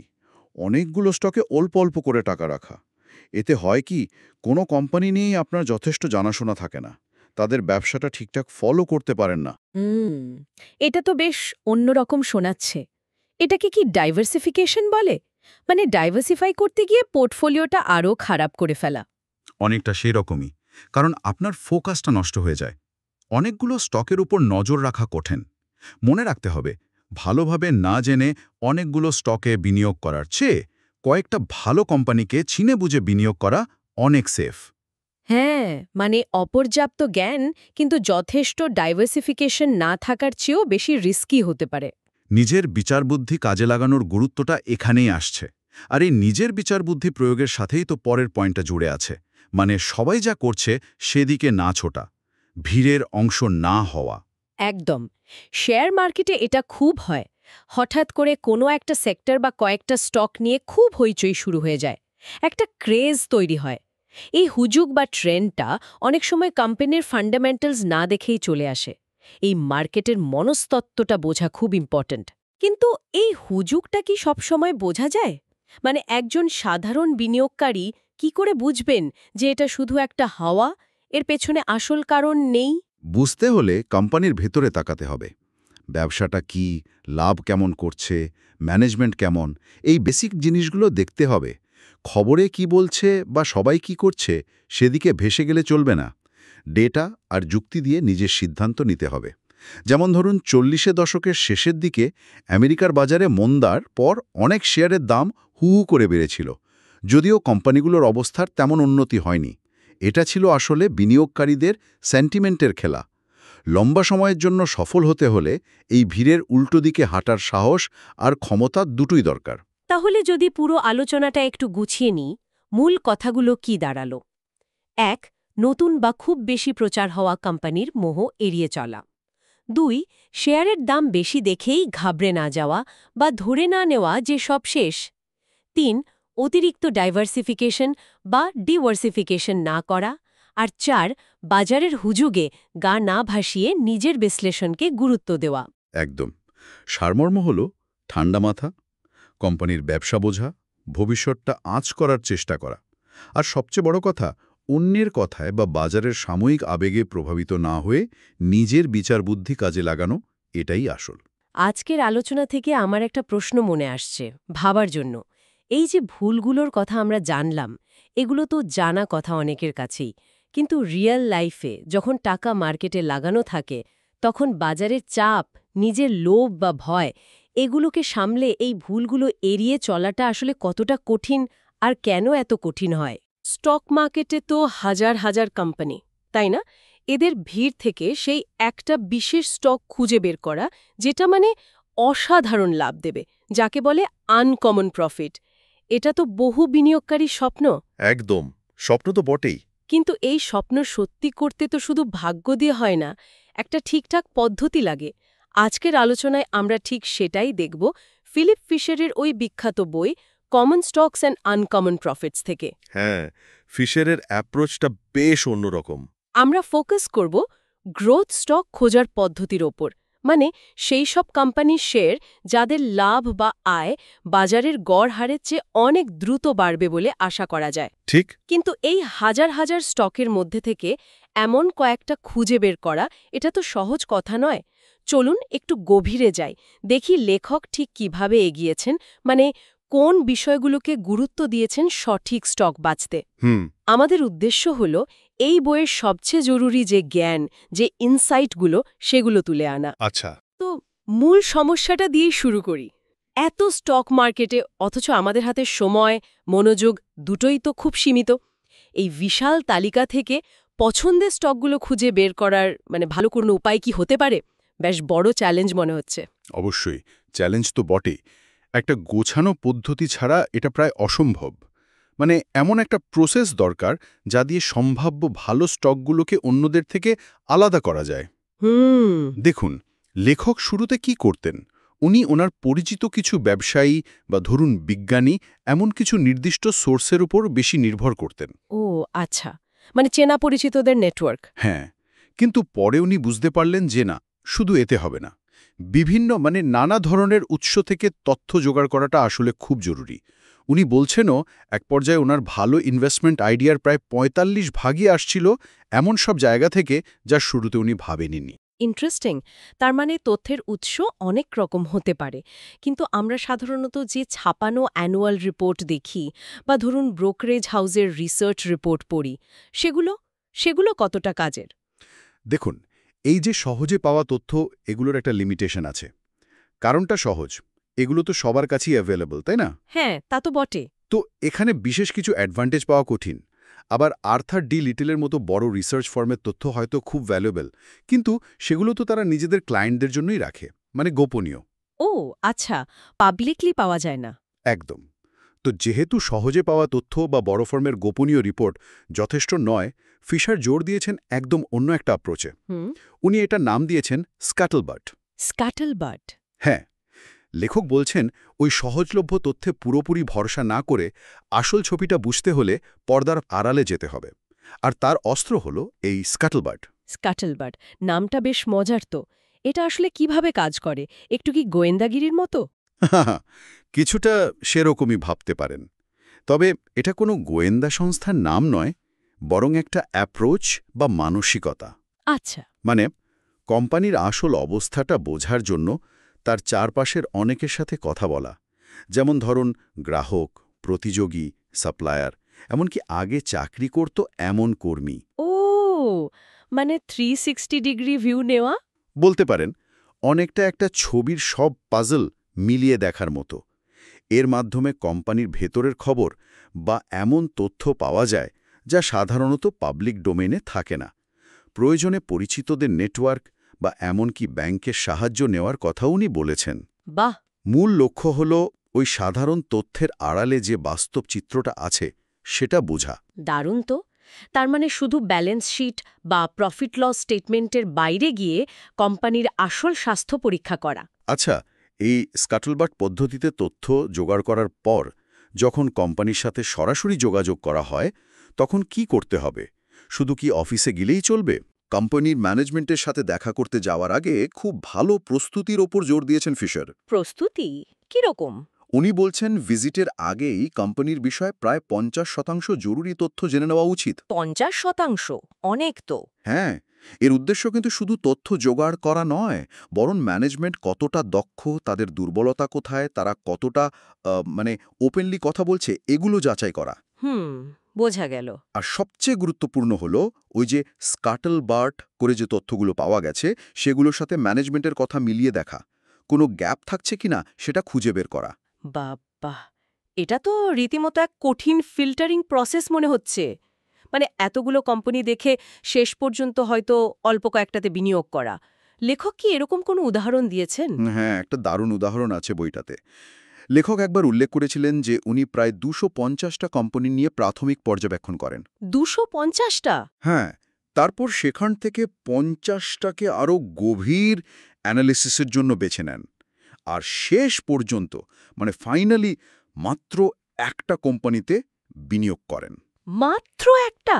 250টা দেখে? এটা তো অবিশ্বাস্য। ধৈর্যের চূড়ান্ত পরীক্ষা। একদম। এই উদাহরণটা খুব পরিষ্কার করে দেয় যে সত্যিকারের ভালো গ্রোথ স্টক খুঁজে বের করতে কী পরিমাণ পরিশ্রম, সময় আর গভীর বিশ্লেষণ দরকার। এটা ঘরে আরাম করে বসে থাকার মতো কাজ নয় মোটেও। তাহলে আজকের আলোচনার মূল কথাটা মনে হচ্ছে এটাই দাঁড়াচ্ছে। ভালো বিনিয়োগের সুযোগ খুঁজে পাওয়াটা কিন্তু ভাগ্য বা কোনো সহজ ফর্মুলার ব্যাপার নয়। একদমই না। ঠিক। বরং এর জন্য দরকার একটা গভীর, মাল্টি ডাইমেনশনাল এবং বেশ শ্রমসাধ্য অনুসন্ধান প্রক্রিয়া। একদম ঠিক বলেছেন। এখানে শুধু ডেটা বা সংখ্যা বিশ্লেষণ করলেই চলবে না। প্রয়োজন হচ্ছে ফিল্ডে নেমে, মানে মাঠ পর্যায়ে গিয়ে গুণগত তথ্য সংগ্রহ করা এবং সেগুলোকে খুব ভালোভাবে যাচাই করা, যেটাকে আমরা স্ক্যাটলবার্ট বলছি।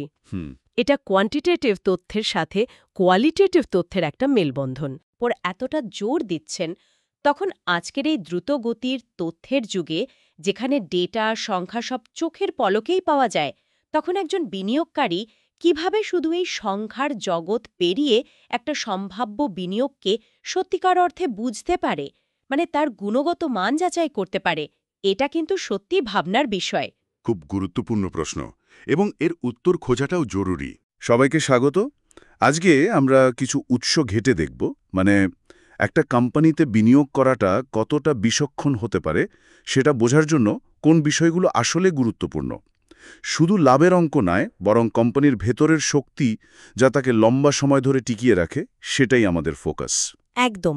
আর এই উৎসগুলো আমাদের মূলত তিনটে দিকে তাকাতে বলছে, তাই না? একটা হলো কোম্পানির কাজকর্ম মানে অপারেশনস, আর দুসরা হলো মানব সম্পদ মানে কর্মীরা, আর ৩ নম্বর হলো ব্যবসার নিজস্ব কিছু চরিত্র বা বৈশিষ্ট্য। ঠিক, এগুলো ভালো করে বুঝলেই কোম্পানির আসল ভিতটা বোঝা যায়। যেমন ধরুন, প্রথম অংশেই তো বলছে উৎপাদন, বিপণন, গবেষণা আর আর্থিক দক্ষতার কথা। উৎসের একটা বেশ গুরুত্বপূর্ণ কথা হলো ওই যে কম খরচে উৎপাদন বা লো কস্ট প্রোডাকশনের ক্ষমতা।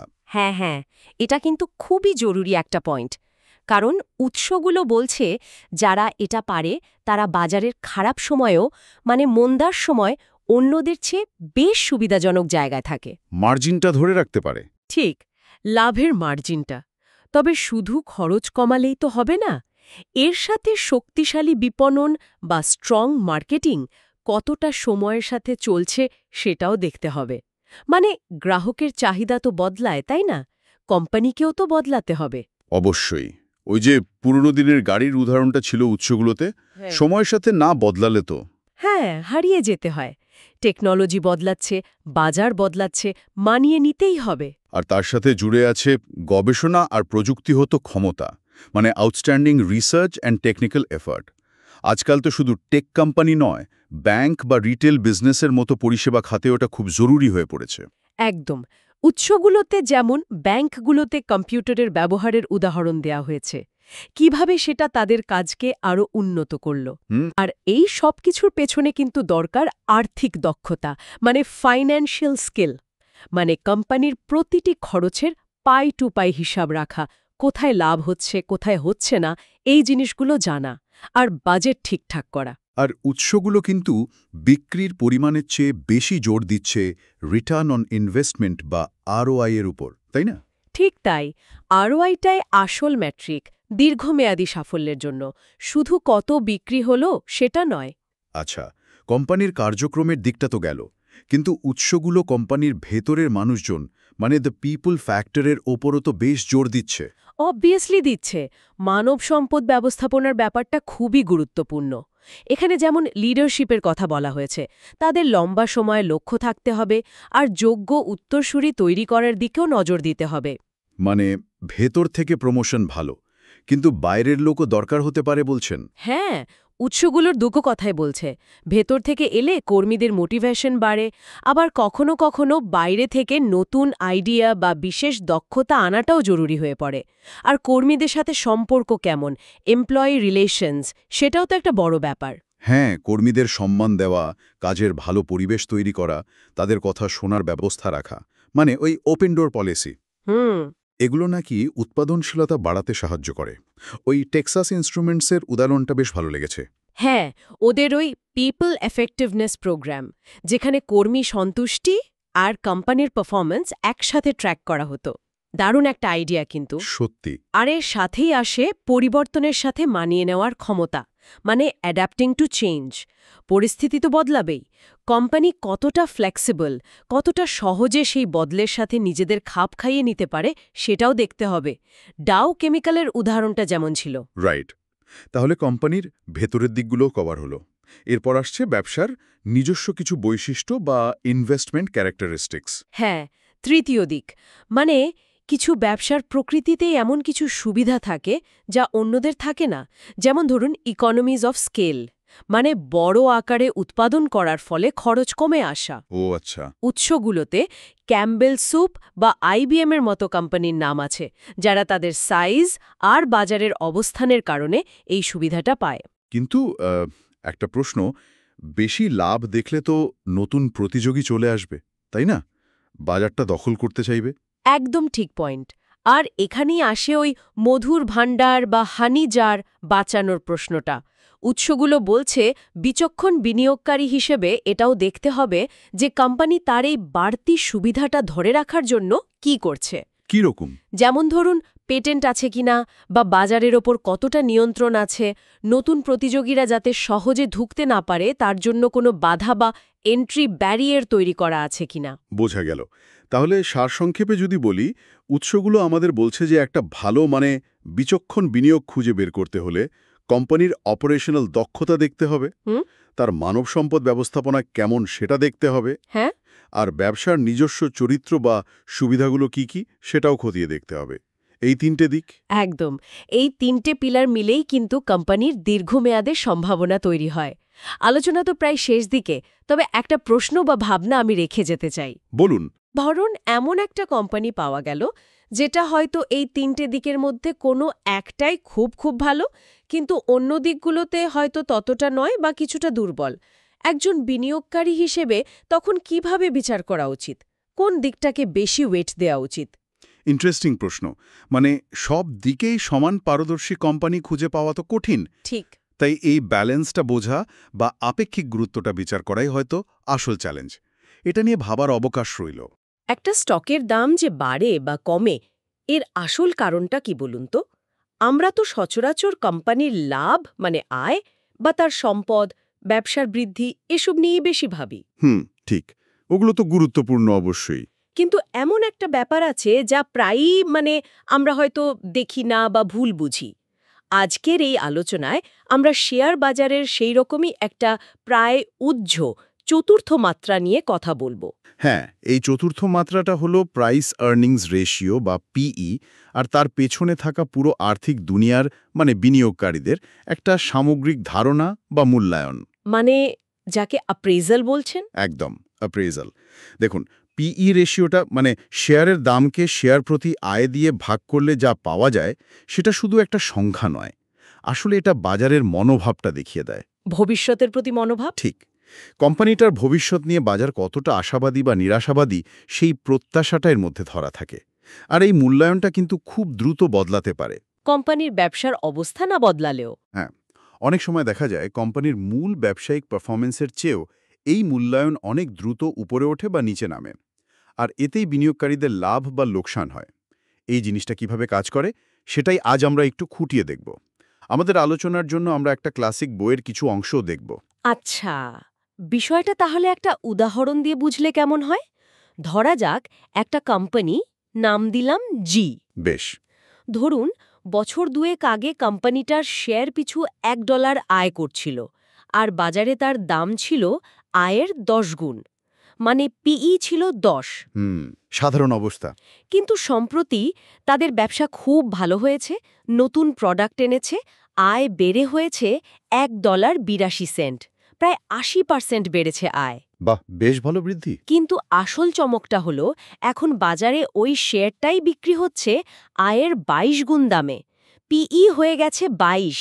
ওহ, দাম বেড়েছে অনেক বেশি আয়ের তুলনায়। ঠিক, আয় বাড়ল 80%, কিন্তু শেয়ারের দাম বেড়ে গেল প্রায় 340%। শুধু আয় বৃদ্ধি দিয়ে তো এই লাভটা ব্যাখ্যা করা যায় না।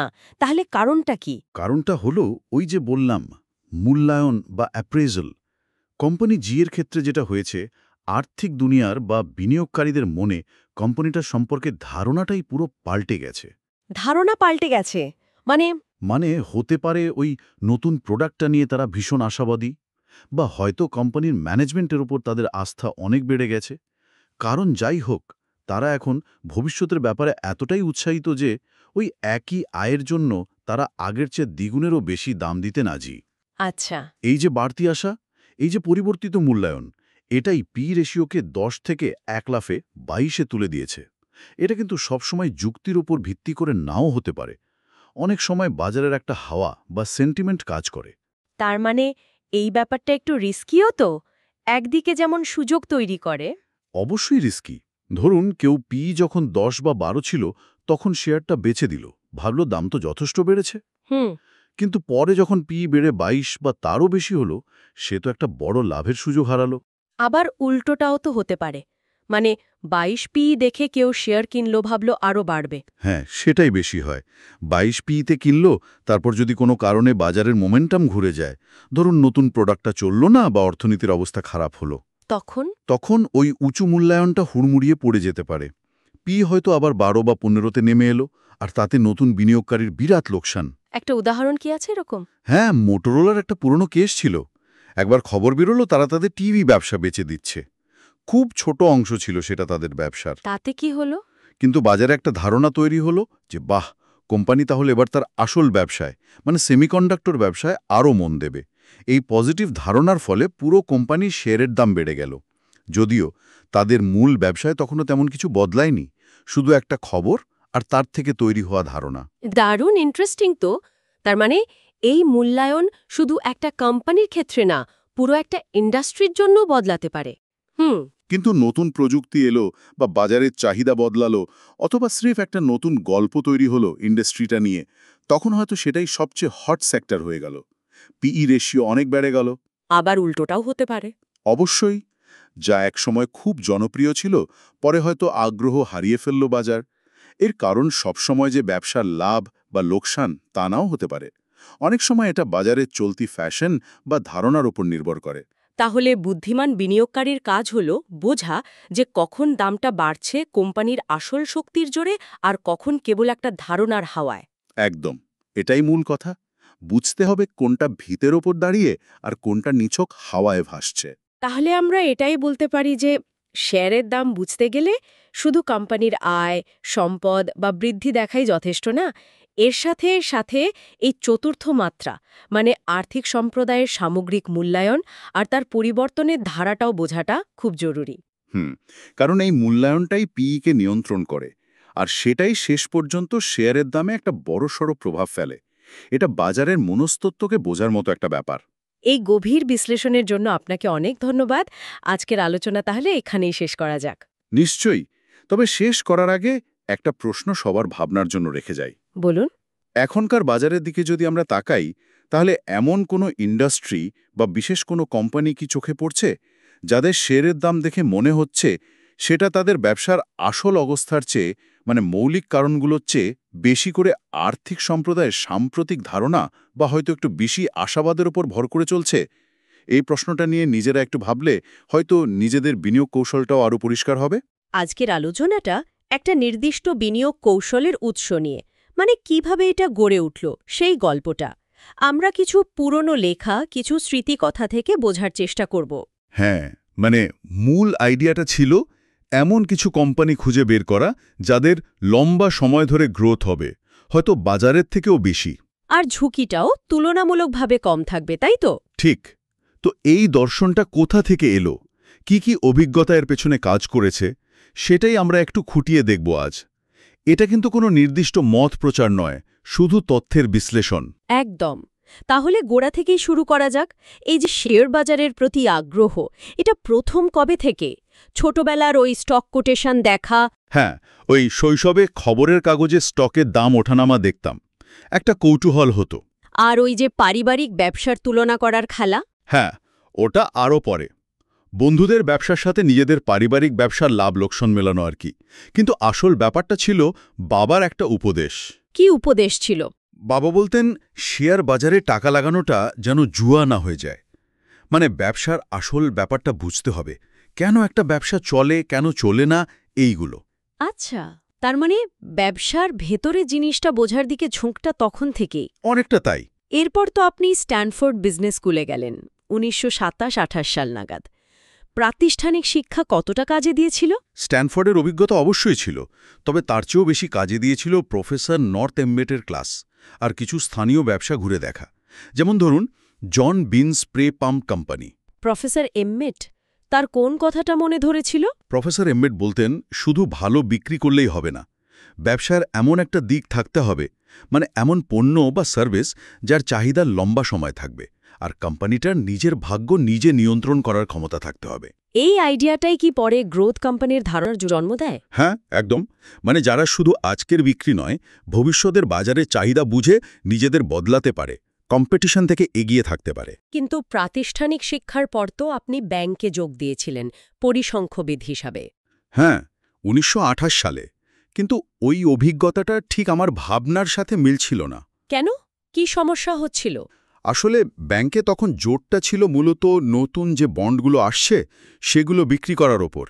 সেগুলোর আসল কোয়ালিটি বা লম্বা সময়ের সম্ভাবনা কতটা, সেটা দেখার সুযোগ খুব কম ছিল। মনে হচ্ছিল এখানে ঠিক শেখা হচ্ছে না। তাহলে আসল শেখাটা শুরু হলো বাজার থেকে। ওই রেডিও স্টকের ব্যাপারটা বলুন তো, RCA বনাম সিল্কো। ওহ হ্যাঁ, ওটা খুব ইন্টারেস্টিং ছিল। 1928 সালের দিকে দেখছিলাম ফিল্কো কিভাবে নতুন মডেল এনে মার্কেট শেয়ার নিয়ে নিচ্ছে আর RCA পিছিয়ে পড়ছে। কি শিখলেন ওখান থেকে? এটাই যে মার্কেটে টিকে থাকতে হলে মার্কেট শেয়ার আর কম্পিটিটিভ অ্যাডভান্টেজ, মানে অন্যদের চেয়ে এগিয়ে থাকার ক্ষমতা কতটা জরুরি, কে বাজারে লম্বা রেসে জিতবে সেটা বোঝার একটা ভালো উদাহরণ ছিল ওটা। আর তারপরই তো ১৯২৯-এর সেই বাজার ধস। আপনার নাকি পূর্বাভাস ভুল হয়েছিল, কিন্তু তাও লাভ করেছিলেন। হ্যাঁ, ওটায় অতটা অভিজ্ঞতা। ১৯২৯-এর অগাস্টে আমার মনে হয়েছিল বাজার বড্ড বেশি বেড়ে গেছে, এবার পড়বে, কিন্তু বাজার পড়ল না, উল্টা আরও বাড়ল। তাহলে লাভ কিভাবে হলো? পূর্বাভাস ভুল হলেও আগে কিছু শেয়ার কেনা ছিল কম দামে, সেগুলো বিক্রি করে কিছু লাভ হয়েছিল। কিন্তু আসল শিক্ষাটা ছিল অন্য জায়গায়। কি সেটা? এটাই যে বাজারকে টাইম করা বা এচিত করা প্রায় অসম্ভব, আর নিজের জ্ঞানের ওপর বেশি ভরসা করা ঠিক না, বিনয়ী থাকাটা খুব দরকারি। এরপর এলো মহামন্দা, আর তখনই তো একটা বড় উপলব্ধি হলো আপনার কম প্রাইস আর্নিং রেশিও বা পিই, মানে স্টক ভালো নয়। এটা তো তখনকার ওয়াল স্ট্রিটের ধারণার একদম উল্টো। ঠিক, তখনকার দিনে সবাই ভাবত পিই কম মানে শেয়ারটা সস্তা, দারুণ ব্যাপার, কিনে ফেলো। কিন্তু আপনি সেটা মানলেন না। মহামন্দা চোখে আঙুল দিয়ে দেখিয়ে দিল, ধরুন একটা শেয়ারের পিই আজ খুব কম, কিন্তু কোম্পানিটার ব্যবসায় যদি লাটে ওঠে, ভবিষ্যৎ আয় যদি কমে যায়, তাহলে ওই সস্তা দামের কি মানে? ঠিক, ভবিষ্যৎটাই তো আসল। একদম। বরং যে কোম্পানির আয় ভবিষ্যতে বাড়বে বলে মনে হচ্ছে, তার পিই যদি একটু বেশিও হয়, সেটাও ভালো বিনিয়োগ হতে পারে। মানে শুধু দাম নয়, কোয়ালিটি আর ভবিষ্যতের সম্ভাবনা দেখাটা জরুরি। এটা ওয়াল স্ট্রিটের প্রচলিত ভাবনার বাইরে ছিল। এই নতুন ভাবনা থেকেই কি ১৯৩০ সালে ব্রোকারেজ ফার্মে যোগ দিলেন, যেখানে নিজের মতো স্টক খোঁজার স্বাধীনতা পেলেন? হ্যাঁ, ওটা একটা টার্নিং পয়েন্ট ছিল। নিজের আইডিয়াগুলো প্রয়োগ করার সুযোগ পেলাম। আর তার ঠিক পরেই ১৯৩১ সালে, যখন মন্দা একেবারে চরমে, তখন নিজের অ্যাডভাইজারি ফার্ম খুললেন। এত খারাপ সময়ে? হ্যাঁ, নিজের বিনিয়োগ পরামর্শ ব্যবসা শুরু করলাম। সবাই যখন গুটিয়ে নিচ্ছে, তখন নতুন কিছু শুরু করাটা বেশ ঝুঁকির ছিল অবশ্যই। লোকে এলো আপনার কাছে প্রতিষ্ঠিত সংস্থাগুলো ছেড়ে? আসলে ওই কঠিন সময়ে বড় সংস্থাগুলো নতুন কিছু চেষ্টা করতে ভয় পাচ্ছিল। তারা পুরনো নিয়মেই আটকে ছিল। তাই হয়তো কিছু ক্লায়েন্ট নতুন দৃষ্টিভঙ্গি খুঁজছিল, যারা একটু অন্যভাবে ভাবছে, লম্বা সময়ের কথা বলছে। শুরুটা কেমন ছিল? একেবারে শূন্য থেকে? ওহ, সে ভয়ঙ্কর কঠিন, প্রায় কর্মচারী ছাড়াই চলত, খুব কম খরচে। ১৯৩২ সালের কথা বলছি, গড় মাসিক লাভ ছিল মাত্র $2.99। ভাবা যায়? মাত্র $2.99? টিকবে কিনা সন্দেহ ছিল নিশ্চয়। সন্দেহ তো ছিলই, কিন্তু একটা জেদও ছিল। ধীরে ধীরে ক্লায়েন্ট জুটল। ১৯৩৫ সাল নাগাদ একটা স্থিতিশীল জায়গায় পৌঁছানো গেল। মানে এটা শুধু বুদ্ধির জোরে হয়নি, প্রয়োজনের তাগিদে টিকে থাকার লড়াই থেকেই হয়েছে। তাহলে পুরো জার্নিটা যদি দেখি, কৌতূহল থেকে শুরু, বাবার উপদেশ, ফর্মাল পড়াশোনা, তারপর বাজারের কঠিন শিক্ষা, ভুল থেকে শেখা, আর শেষে নিজের একটা স্বতন্ত্র দর্শন তৈরি করা। হ্যাঁ, মোটের উপর এটাই। আর এই সব মিলিয়েই ওই মূল দর্শনটা দাঁড়ালো। দর্শনটা কি দাঁড়ালো, যদি আরেকবার বলেন? প্রথমত, এমন ব্যবসায় লম্বা সময়ের জন্য বিনিয়োগ করো যাদের অন্যদের চেয়ে এগিয়ে থাকার মতো ক্ষমতা আছে, আর যারা বাজারের চেয়ে দ্রুত আয় বাড়াতে পারে। দ্বিতীয়ত, শুধু আজকের কম দাম নয়, ভবিষ্যতের আয়ের সম্ভাবনার উপর জোর দাও, মানে কোয়ালিটি ফার্স্ট। আর তৃতীয়ত, বাজারের রোজকার ওঠানামায় ভয় পেও না, ব্যবসার ভিতরের শক্তিটা দেখো। আর চতুর্থ, খারাপ সময়ের মধ্যেই সুযোগ খোঁজো। সত্যি বলতে কি, ওই মহামন্দার ধাক্কাটা এই দর্শনটাকে আরও পাকা করেছে। দারুণ। এখানেই তাহলে আজ থামি। তবে শ্রোতাদের জন্য একটা প্রশ্ন রেখে যাই। ভাবুন তো, এরকম একটা চরম অর্থনৈতিক সংকট বা জীবনের কোনো বড় ধাক্কা কিভাবে একজন মানুষের চিন্তাভাবনা বা সিদ্ধান্ত নেওয়ার প্রক্রিয়াকে একেবারে বদলে দিতে পারে, বা হয়তো আরও মজবুত করে তোলে। আর সেই শিক্ষাটা আজকের দিনে কতটা কাজে লাগতে পারে? বিনিয়োগের এই রাস্তাটা বেশ আঁকা-বাঁকা, তাই না? পুরোটাই তো অভিজ্ঞতা আর ভুল থেকে শেখা। আজ আমরা একজনের কয়েক দশকের এই রকম অভিজ্ঞতা নিয়ে কিছু লেখা দেখব, কিভাবে তার চিন্তাভাবনা বা দর্শনটা তৈরি হলো সেটা একটু বোঝার চেষ্টা করব। হ্যাঁ, ঠিকই বলেছেন। এখানে বাজারের ওঠানামা, বিভিন্ন কোম্পানির সাথে তার যে অভিজ্ঞতা, কোনটা সফল কোনটা নয়, এই সব মিলিয়েই কিন্তু সময়ের সাথে সাথে তার বিনিয়োগের নীতিগুলো আরও স্পষ্ট হয়েছে। এই যাত্রাটা দেখাই বেশ মজার। চলুন একদম শুরুতে যাই। সেই ১৯২০ দশকের শেষের দিকে ফুড মেশিনারি কর্পোরেশন বলে একটা কোম্পানি। তখন নাকি এর শেয়ার নিয়ে সাংঘাতিক স্পেকুলেশন চলছিল। মানে আসল খবর কেউ জানে না, শুধু ধারণার ওপর দাম বাড়ছে। তথ্য পাওয়া কি কঠিন ছিল তখন? হ্যাঁ, ওটা ছিল একদম ক্লাসিক ফটকাবাজির উদাহরণ। কিন্তু ইন্টারেস্টিং ব্যাপার হল ১৯২৯-এর মহামন্দার পরে যখন শেয়ারের দাম একদম পুড়ে গেল, তখন ঠান্ডা মাথায় বিশ্লেষণ করে দেখা গেল, আরে এই কোম্পানির ভেতরের শক্তি তো আসলে বেশ ভালো। যেমন কিরকম শক্তি? এই যেমন ধরুন, কম খরচে জিনিস বানানোর ক্ষমতা, বাজারে ওদের পজিশনটাও বেশ ভালো ছিল, রিসার্চে জোর দিত, আর সবচেয়ে বড় কথা, ম্যানেজমেন্ট ছিল সৎ আর যোগ্য। আর এখান থেকেই কিন্তু প্রথম শিক্ষাটা আসে। মানে বাজারের হুজুগ বা কথায় কান্না দিয়ে কোম্পানির আসল ভিতটা বুঝতে হবে। ঠিক। আর এই অভিজ্ঞতা থেকে কি ওই স্রোতের বিপরীতে চলার চিন্তাটা এলো? যখন সবাই বিক্রি করছে তখনই হয়তো কেনার সুযোগ। উনি তো বলছেন ওই ফুড মেশিনারি কর্পোরেশনের শেয়ার তিনি ১৯৩২-৩৪ সালের দিকে কিনেছিলেন কম দামে। এটাকে বেশ মজা করে বলছেন জিগিং হোয়েন দ্য ক্রাউড জ্যাগস, মানে ভিড় যেদিকে যাচ্ছে তার উল্টো দিকে হাঁটা। একদম। এই অভিজ্ঞতাটা তাকে এতটাই প্রভাবিত করে যে তিনি নিজের জন্য একটা বলতে পারেন একটা নিয়মই বানিয়ে ফেলেন মনে মনে। ৩ বছরের নিয়ম। মানে একটা শেয়ার কিনলে অন্তত ৩ বছর ধরে রাখব, এরকম একটা মানসিকতা, যাতে রোজকার ছোটখাটো লাভ লোকসানে সিদ্ধান্ত নড়ে না যায়। আচ্ছা, ৩ বছর, কিন্তু এটা কি সবসময় মানতেন? না, উনি এটাও স্পষ্ট করে দিয়েছেন যে এটা কোনো পাথরে খোদাই করা নিয়ম নয়। যদি দেখা যায় কোম্পানির ব্যবসায়িক অবস্থাতেই বড় কোনো গড়বড় হচ্ছে, মৌলিক বিষয়গুলো পাল্টে যাচ্ছে, যেমনটা পরে টেক্সাস ইনস্ট্রুমেন্টস বা মোটোরোলার ক্ষেত্রে হয়েছিল, তখন তো এই নিয়ম ধরে বসে থাকলে চলবে না। মূল কথা হল ধৈর্য, কিন্তু অন্ধভাবে নয়। দীর্ঘমেয়াদী লক্ষ্যটা মাথায় রাখতে হবে। কিন্তু শুধু কোম্পানির ভিত বা ধৈর্য এগুলোই কি সব? বিনিয়োগ তো শুধু সংখ্যা বা ফাইন্যান্সিয়াল রিপোর্ট দেখা নয়, তাই না? ডাও কেমিক্যাল কোম্পানির উদাহরণটা যেমন, এখানে তো উনি এমন কোম্পানি খুঁজছিলেন যাদের গ্রোথ বা বেড়ে ওঠার সম্ভাবনা অ্যাটলাসের চেয়ে বেশি। এক্ষেত্রে তো শুধু ব্যালেন্স শিট দেখলে হতো না নিশ্চয়ই। একদমই না। ডাও কেমিক্যালের ক্ষেত্রে কোম্পানির ম্যানেজমেন্টের দর্শনটা বোঝা খুব জরুরি ছিল। ডক্টর হবার্ট ডাও কিভাবে ভাবতেন, কোম্পানির ভেতরের কাজের পরিবেশ কেমন ছিল, ওরা নতুন প্রোডাক্ট কত তাড়াতাড়ি আনতে পারত, প্রতিযোগীদের চেয়ে কোথায় এগিয়ে, এই সব। তার মানে ওই যে বলে পিপল ফ্যাক্টর, মানুষগুলোর গুণ আর ম্যানেজমেন্টের সততা। ঠিক। এই বিষয়গুলো আর্থিক রিপোর্টের বাইরে গিয়ে এই জিনিসগুলো বুঝতে পারাটাই ছিল আসল চ্যালেঞ্জ এবং সাফল্যের চাবিকাঠি। সাফল্যের কথা তো হলো, কিন্তু ভুল থেকেও তো অনেক শেখা যায়। উনি তো কিছু ভুলের কথাও স্বীকার করেছেন, তাই না? অবশ্যই। আর সেটা স্বীকার করাটাও কিন্তু একটা বড় গুণ। যেমন ধরুন, শুধু উত্তেজনার বশে কোনো শেয়ার কিনে ফেলা, হয়তো খবর ভালো, সবাই কিনছে, আমিও কিনে ফেললাম। হ্যাঁ, মনে পড়ছে ১৯৬০-এর দশকে একটা ওষুধ কোম্পানি শেয়ার কিনেছিলেন বলছিলেন, পরিচিতদের কথায়, নিজে যথেষ্ট না জেনেই। ঠিক। আর একটা খুব সাধারণ ভুল হলো ওই যে মনে মনে একটা দাম ঠিক করে রাখা, যে এই দামে না এলে কিনব না, বা এই দামে না গেলে বেচব না। এটা অনেক সময় সুযোগ হাতছাড়া করে দেয়। আচ্ছা, এই ভুলগুলো থেকে মূল শিক্ষাটা তাহলে কি? এগুলোর দ্বারা চালিত না হওয়া। দেখুন, প্রত্যেকটা ভুলই কিন্তু ওনার বিনিয়োগের দর্শনটাকে আরও পোক্ত করেছে, আরও মজবুত করেছে। ব্যর্থতাগুলো আসলে এক ধরনের শিক্ষা। আরেকটা বিষয়, লভ্যাংশ বা ডিভিডেন্ড। এটা নিয়েও তো ওনার ভাবনা সময়ের সাথে সাথে পাল্টেছে। শুরুতে কি খুব গুরুত্ব দিতেন? হ্যাঁ, প্রথম দিকে মনে করতেন নিয়মিত ডিভিডেন্ড পাওয়াটা বেশ ভালো ব্যাপার।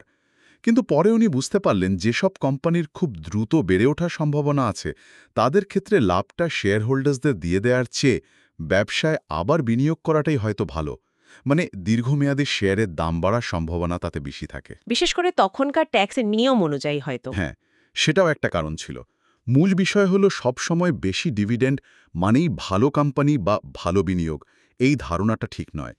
দেখতে হবে কোম্পানি তার হাতে থাকা টাকাটা কতটা দক্ষতার সাথে ব্যবহার করছে। তাহলে পুরো আলোচনা থেকে যেটা বোঝা গেল, বিনিয়োগ আসলে একটা শেখার প্রক্রিয়া, যা চলতেই থাকে।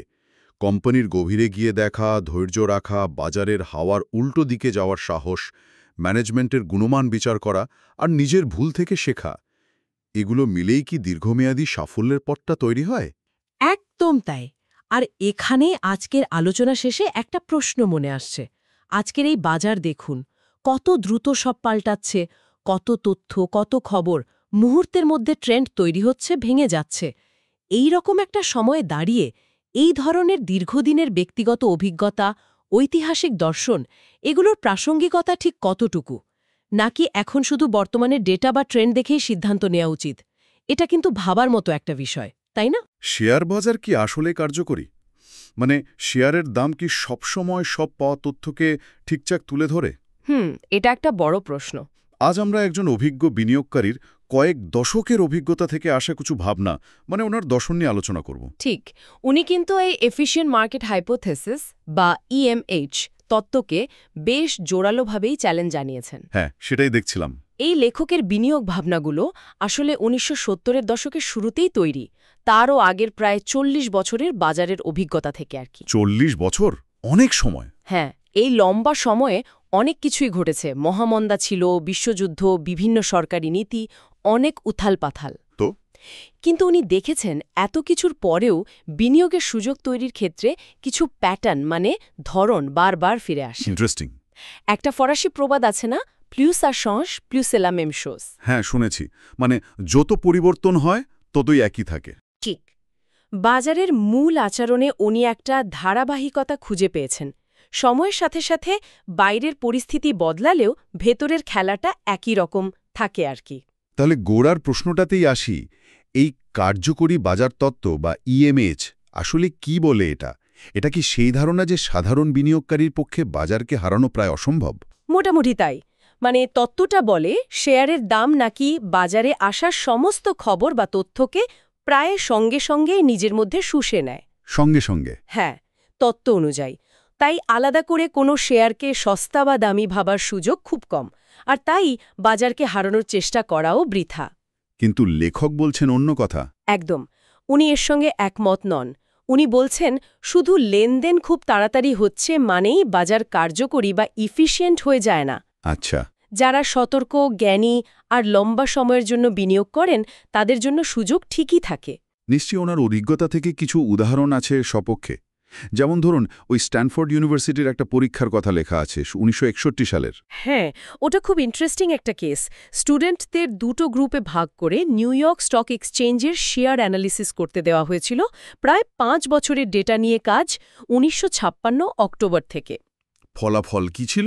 দেখা গেল ওভারঅল মার্কেট, মানে ডাউ জোন্স সূচক, সেটা প্রায় 41% বেড়েছিল ওই সময়। বাহ, ভালোই তো। কিন্তু মজাটা হলো ওই একই সময়ে প্রায় 28% শেয়ারের দাম কমে গেছিল, আর 6% শেয়ারের দাম তো অর্ধেকেরও বেশি পড়ে গেছিল। বলেন কি, একই বাজারে? হ্যাঁ, আবার অন্যদিকে প্রায় 25%, মানে 1/4 শেয়ারের দাম দ্বিগুণেরও বেশি হয়ে গিয়েছিল। দারুণ তথ্য তো। মানে বাজারের গড় ফলের আড়ালে এক একটা শেয়ারের ভাগ্য একদম আলাদা হতে পারে। ঠিক তাই। গড় বৃদ্ধি দেখে ঝাঁপিয়ে পড়লে তো মারাত্মক ভুল হতে পারে। এটা তো লেখকের বাজারের তথাকথিত কার্যকারিতার ধারণাকে বেশ জোরের সাথেই প্রশ্ন করছে। মানে বাজার যদি এতই কার্যকরী হবে তাহলে এত ফারাক কেন? একদম। আর একটা গুরুত্বপূর্ণ উদাহরণ আছে রেচেম কর্পোরেশন নিয়ে। রেচিং? হ্যাঁ, 1970-এর দশকের শুরুতে এটা খুব নামকরা কোম্পানি ছিল, যাকে বলে একটা গ্রোথ স্টক। সবাই আশা করত এর ব্যবসা ভবিষ্যতে হু হু করে বাড়বে। আচ্ছা, প্রাইস আর্নিংস রেশিও নিশ্চয়ই বেশ হাই ছিল। ঠিক ধরেছেন। পিই অনুপাত বেশ উঁচু ছিল। মানে কোম্পানির শেয়ারের দাম তার তখনকার আয়ের তুলনায় অনেক বেশি ছিল। ভবিষ্যতের ওপর অনেক বড় বাজি ধরা ছিল আর কি। কিন্তু সেই বাজিটা কি মানে সফল হয়েছিল? না, সেটাই তো ঘটনা। কোম্পানিটি একটা বড় নতুন প্রজেক্টে, স্টিল অ্যান্ড পলিমার বলে একটা জিনিস, ওটাতে ব্যর্থ হয়। ও, এর ফলে 1976 অর্থবর্ষে তাদের আয় বেশ খানিকটা কমে যায়, আর শেয়ারের দাম নাটকীয়ভাবে পড়ে যায়, প্রায় $14.25 নেমে আসে। আগের দামের তুলনায় কতখানি কম? আগের যে সর্বোচ্চ দাম ছিল তার প্রায় 6 ভাগের 1 ভাগ। সর্বনাশ! তার মানে বাজারের সম্মিলিত জ্ঞান বা এত যে প্রত্যাশা, সব ভুল প্রমাণিত হলো। একদম। এখানেও দেখা যাচ্ছে তথাকথিত কার্যকরী বাজার একটা বড় সমস্যা আগে থেকে আঁচ করতে পারল না, বা শেয়ারের সঠিক দাম নির্ধারণেও ব্যর্থ হল। বাজারের মতো বদলাতে তাহলে সময় লাগে না? মোটেই না। লেখকের মতে এই ধরনের অভিজ্ঞতায় প্রমাণ করে বাজার সবসময় সব তথ্য ঠিকঠাক হজম করে সঠিক দামে পৌঁছতে পারে না, মানে সবসময় এফিশিয়েন্ট নয়। বিশেষ করে বড় কোম্পানিগুলোর ক্ষেত্রে? হ্যাঁ, সেক্ষেত্রে প্রাতিষ্ঠানিক বিনিয়োগকরণীদের চেয়ে হয়তো স্বতন্ত্র বিনিয়োগকরণীদের মানে যারা নিজেরা গবেষণা করেন তাদের কিছু আলাদা সুবিধা থাকতে পারে। যেমন র্যাচেমের ক্ষেত্রে দাম পড়ার পর কি সুযোগ ছিল? লেখকের ইঙ্গিতটা সেদিকেই। দাম অনেক পড়ে যাওয়ার পর কোম্পানির সমস্যা সত্ত্বেও সেখানে হয়তো কেনার একটা সুযোগ তৈরি হয়েছিল। এটা লেখকের দ্বিতীয় মূলনীতির সাথে মিলে যায়। সেটা কি? যখন বাজার কোনো কারণে ভুল ধারণা পোষণ করে বা কোম্পানির আসল মূল্য বোঝে না, তখনই সুযোগ আসে। বেশ ইন্টারেস্টিং। তাহলে এই সব অভিজ্ঞতা থেকে লেখকের বিনিয়োগ দর্শনের মূল নির্যাসটা কি দাঁড়ালো? মানে ওনার মূল নীতিগুলো? কয়েকটা সহজ কিন্তু খুব শক্তিশালী নীতি। ১ নম্বর হল এমন কোম্পানিতে বিনিয়োগ করা যাদের ব্যবসার দীর্ঘমেয়াদী পরিকল্পনা আছে আর কোয়ালিটি ভালো। আচ্ছা। ২ যখন কোনো কারণে বাজার ভুল করছে মানে কোম্পানির আসল সম্ভাবনা বুঝতে পারছে না, সেই সময়ে কেনা, যেমন র্যাচামের ক্ষেত্রে হতে পারত। ঠিক। ৩ নম্বর। ৩ শেয়ার ধরে রাখা। যতক্ষণ না কোম্পানির মৌলিক পরিস্থিতিতে বড় কোনো পরিবর্তন আসছে, যেমন ম্যানেজমেন্ট বদলে গেল বা ব্যবসার বৃদ্ধি থেমে গেল, ততক্ষণ ধরে রাখা। শুধু বাজারের দৈনিক ওঠানামা বা গুজবের ভিত্তিতে বিক্রি না করা। খুব দরকারি পয়েন্ট। ৪ নম্বরটা খুব গুরুত্বপূর্ণ। ভিড়ের বিপরীতে বা প্রচলিত ধারণার বিরুদ্ধে গিয়ে নিজের বিশ্লেষণে ভরসা রাখার সাহস থাকা, মানে কনভিকশন। আর ৫ নম্বর হল এটা মেনে নেওয়া যে ভুল হবেই। বিনিয়োগে ভুল হওয়াটা স্বাভাবিক, কিন্তু সেই ভুল থেকে দ্রুত শিখতে হবে। খুবই মূল্যবান কথা। তার মানে বাজারের কার্যকারিতা একটা থিওরি হিসেবে থাকলেও বাস্তব অভিজ্ঞতা বলছে সুযোগ খুঁজে নেওয়ার অবকাশ থেকেই যায়। হ্যাঁ, বিশেষ করে যারা গভীরভাবে বিশ্লেষণ করেন আর বাজারের চলতি হাওয়ার বিপরীতে চিন্তা করার সাহস রাখেন। বাজারের সব তথ্য হয়তো শেয়ারের দামে তাৎক্ষণিকভাবে প্রতিফলিত হয় না, অথবা হলেও সেটা সবসময় যুক্তিসঙ্গত হয় না। ঠিক, এখানেই বিচক্ষণ আর ধৈর্যশীল বিনিয়োগকারীর জন্য জায়গা তৈরি হয়। তাহলে আমাদের আজকের আলোচনা শেষে একটা প্রশ্ন ভাবনার জন্য রেখে যায়, কি বলেন? হ্যাঁ, অবশ্যই। আজকের এই যুগে এত তথ্যের বিস্ফোরণ, এত দ্রুত সব খবর আসছে, ভালো খবর, খারাপ খবর, গুজব। ঠিক, কোনটা আসল কোনটা নকল বোঝা কঠিন। এই অবস্থায় একজন সাধারণ বিনিয়োগকারী কিভাবে বাজারের এত কোলাহলের মধ্যে একটা কোম্পানির আসল সম্ভাবনা বা হয়তো আসল বিপদটা চিহ্নিত করতে পারে? এর জন্য কোন দক্ষতা বা মানসিক দৃঢ়তা সবচেয়ে বেশি জরুরি, এটা সত্যিই ভাবার বিষয়।